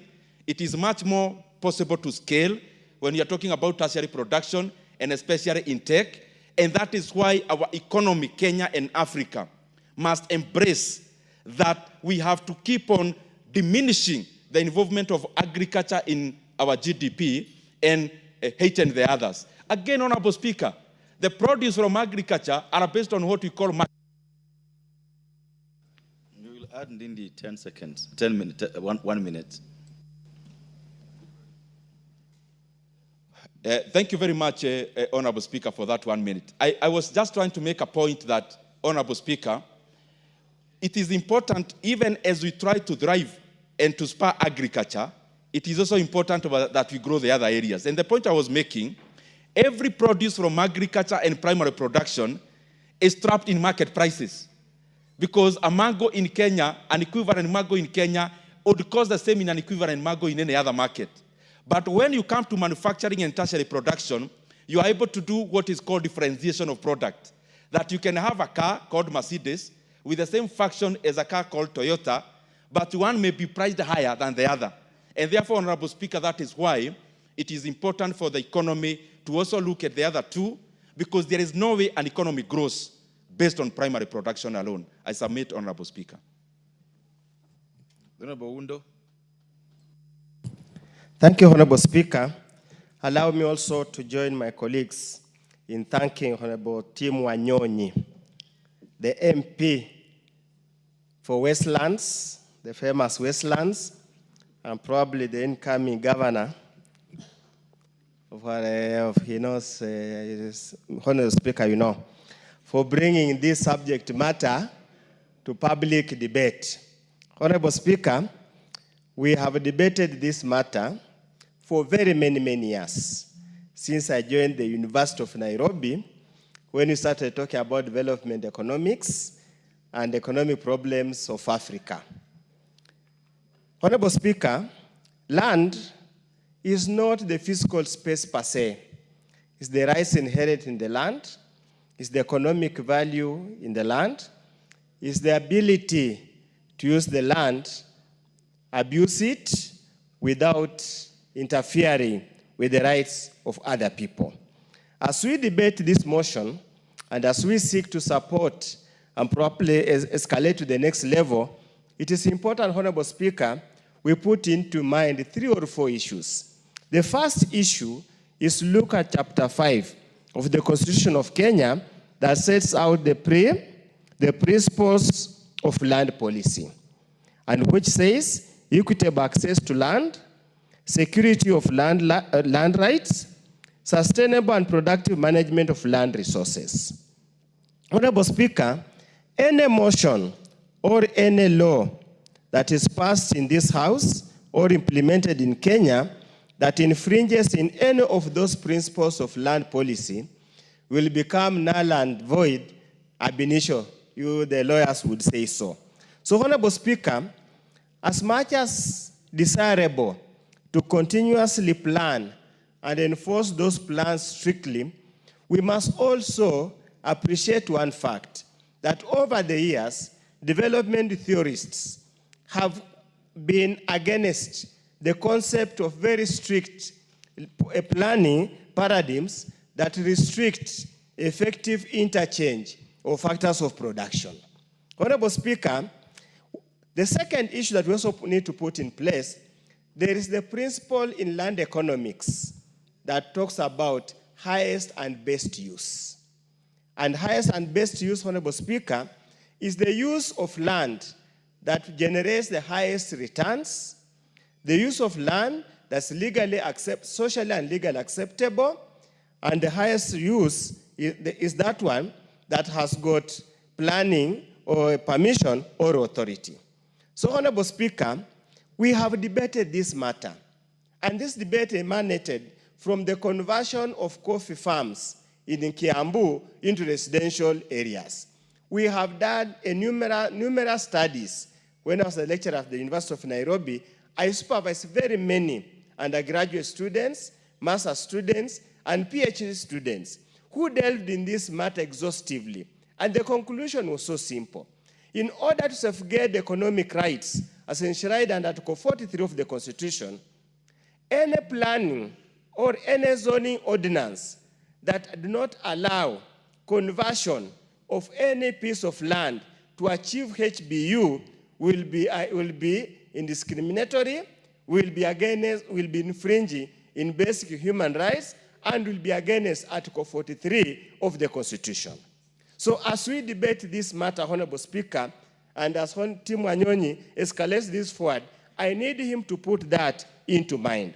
Honorable Speaker, it's because of the conundrum brought about by that particular theoretical and practical and economic argument that we have not even been able as Parliament to effectively enact some of the legislation that were required, for example, to set the minimum and highest land holding sizes in a particular area.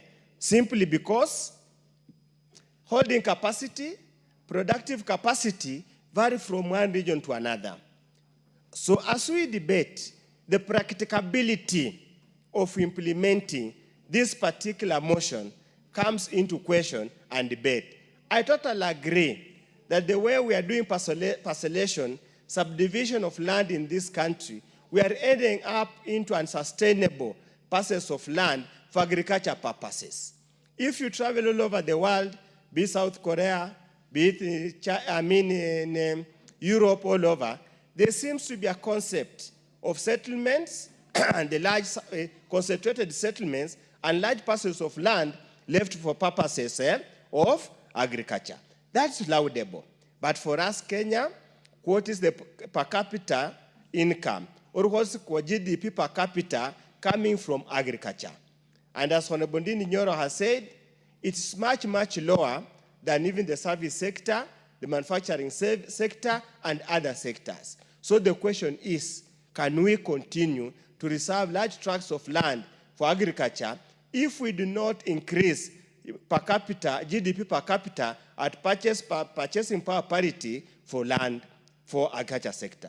With those very many remarks, I would have wished to probably give you a lecture that takes 4 years in land economics. But for now, I allowed him for this effort. It has brought the debate to the fore. Thank you, Honorable Speaker. Thank you. Honorable Speaker, I rise pursuant to Standing Order 95, reading the mood of the House and seeing that all are in support. Can we seek for the mover of the motion to reply? Oh, really? Is it the mood of the House that the mover replies?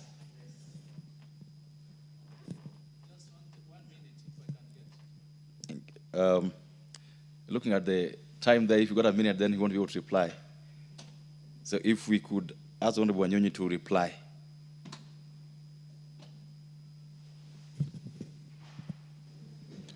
Thank you. But you could give the Honorable Chief Romondo 1 minute. Sorry, the Honorable Tandaza 1 minute. Yes, for the time, if you have the time. Okay, Honorable Speaker, I can donate that 1 minute, Honorable Tandaza.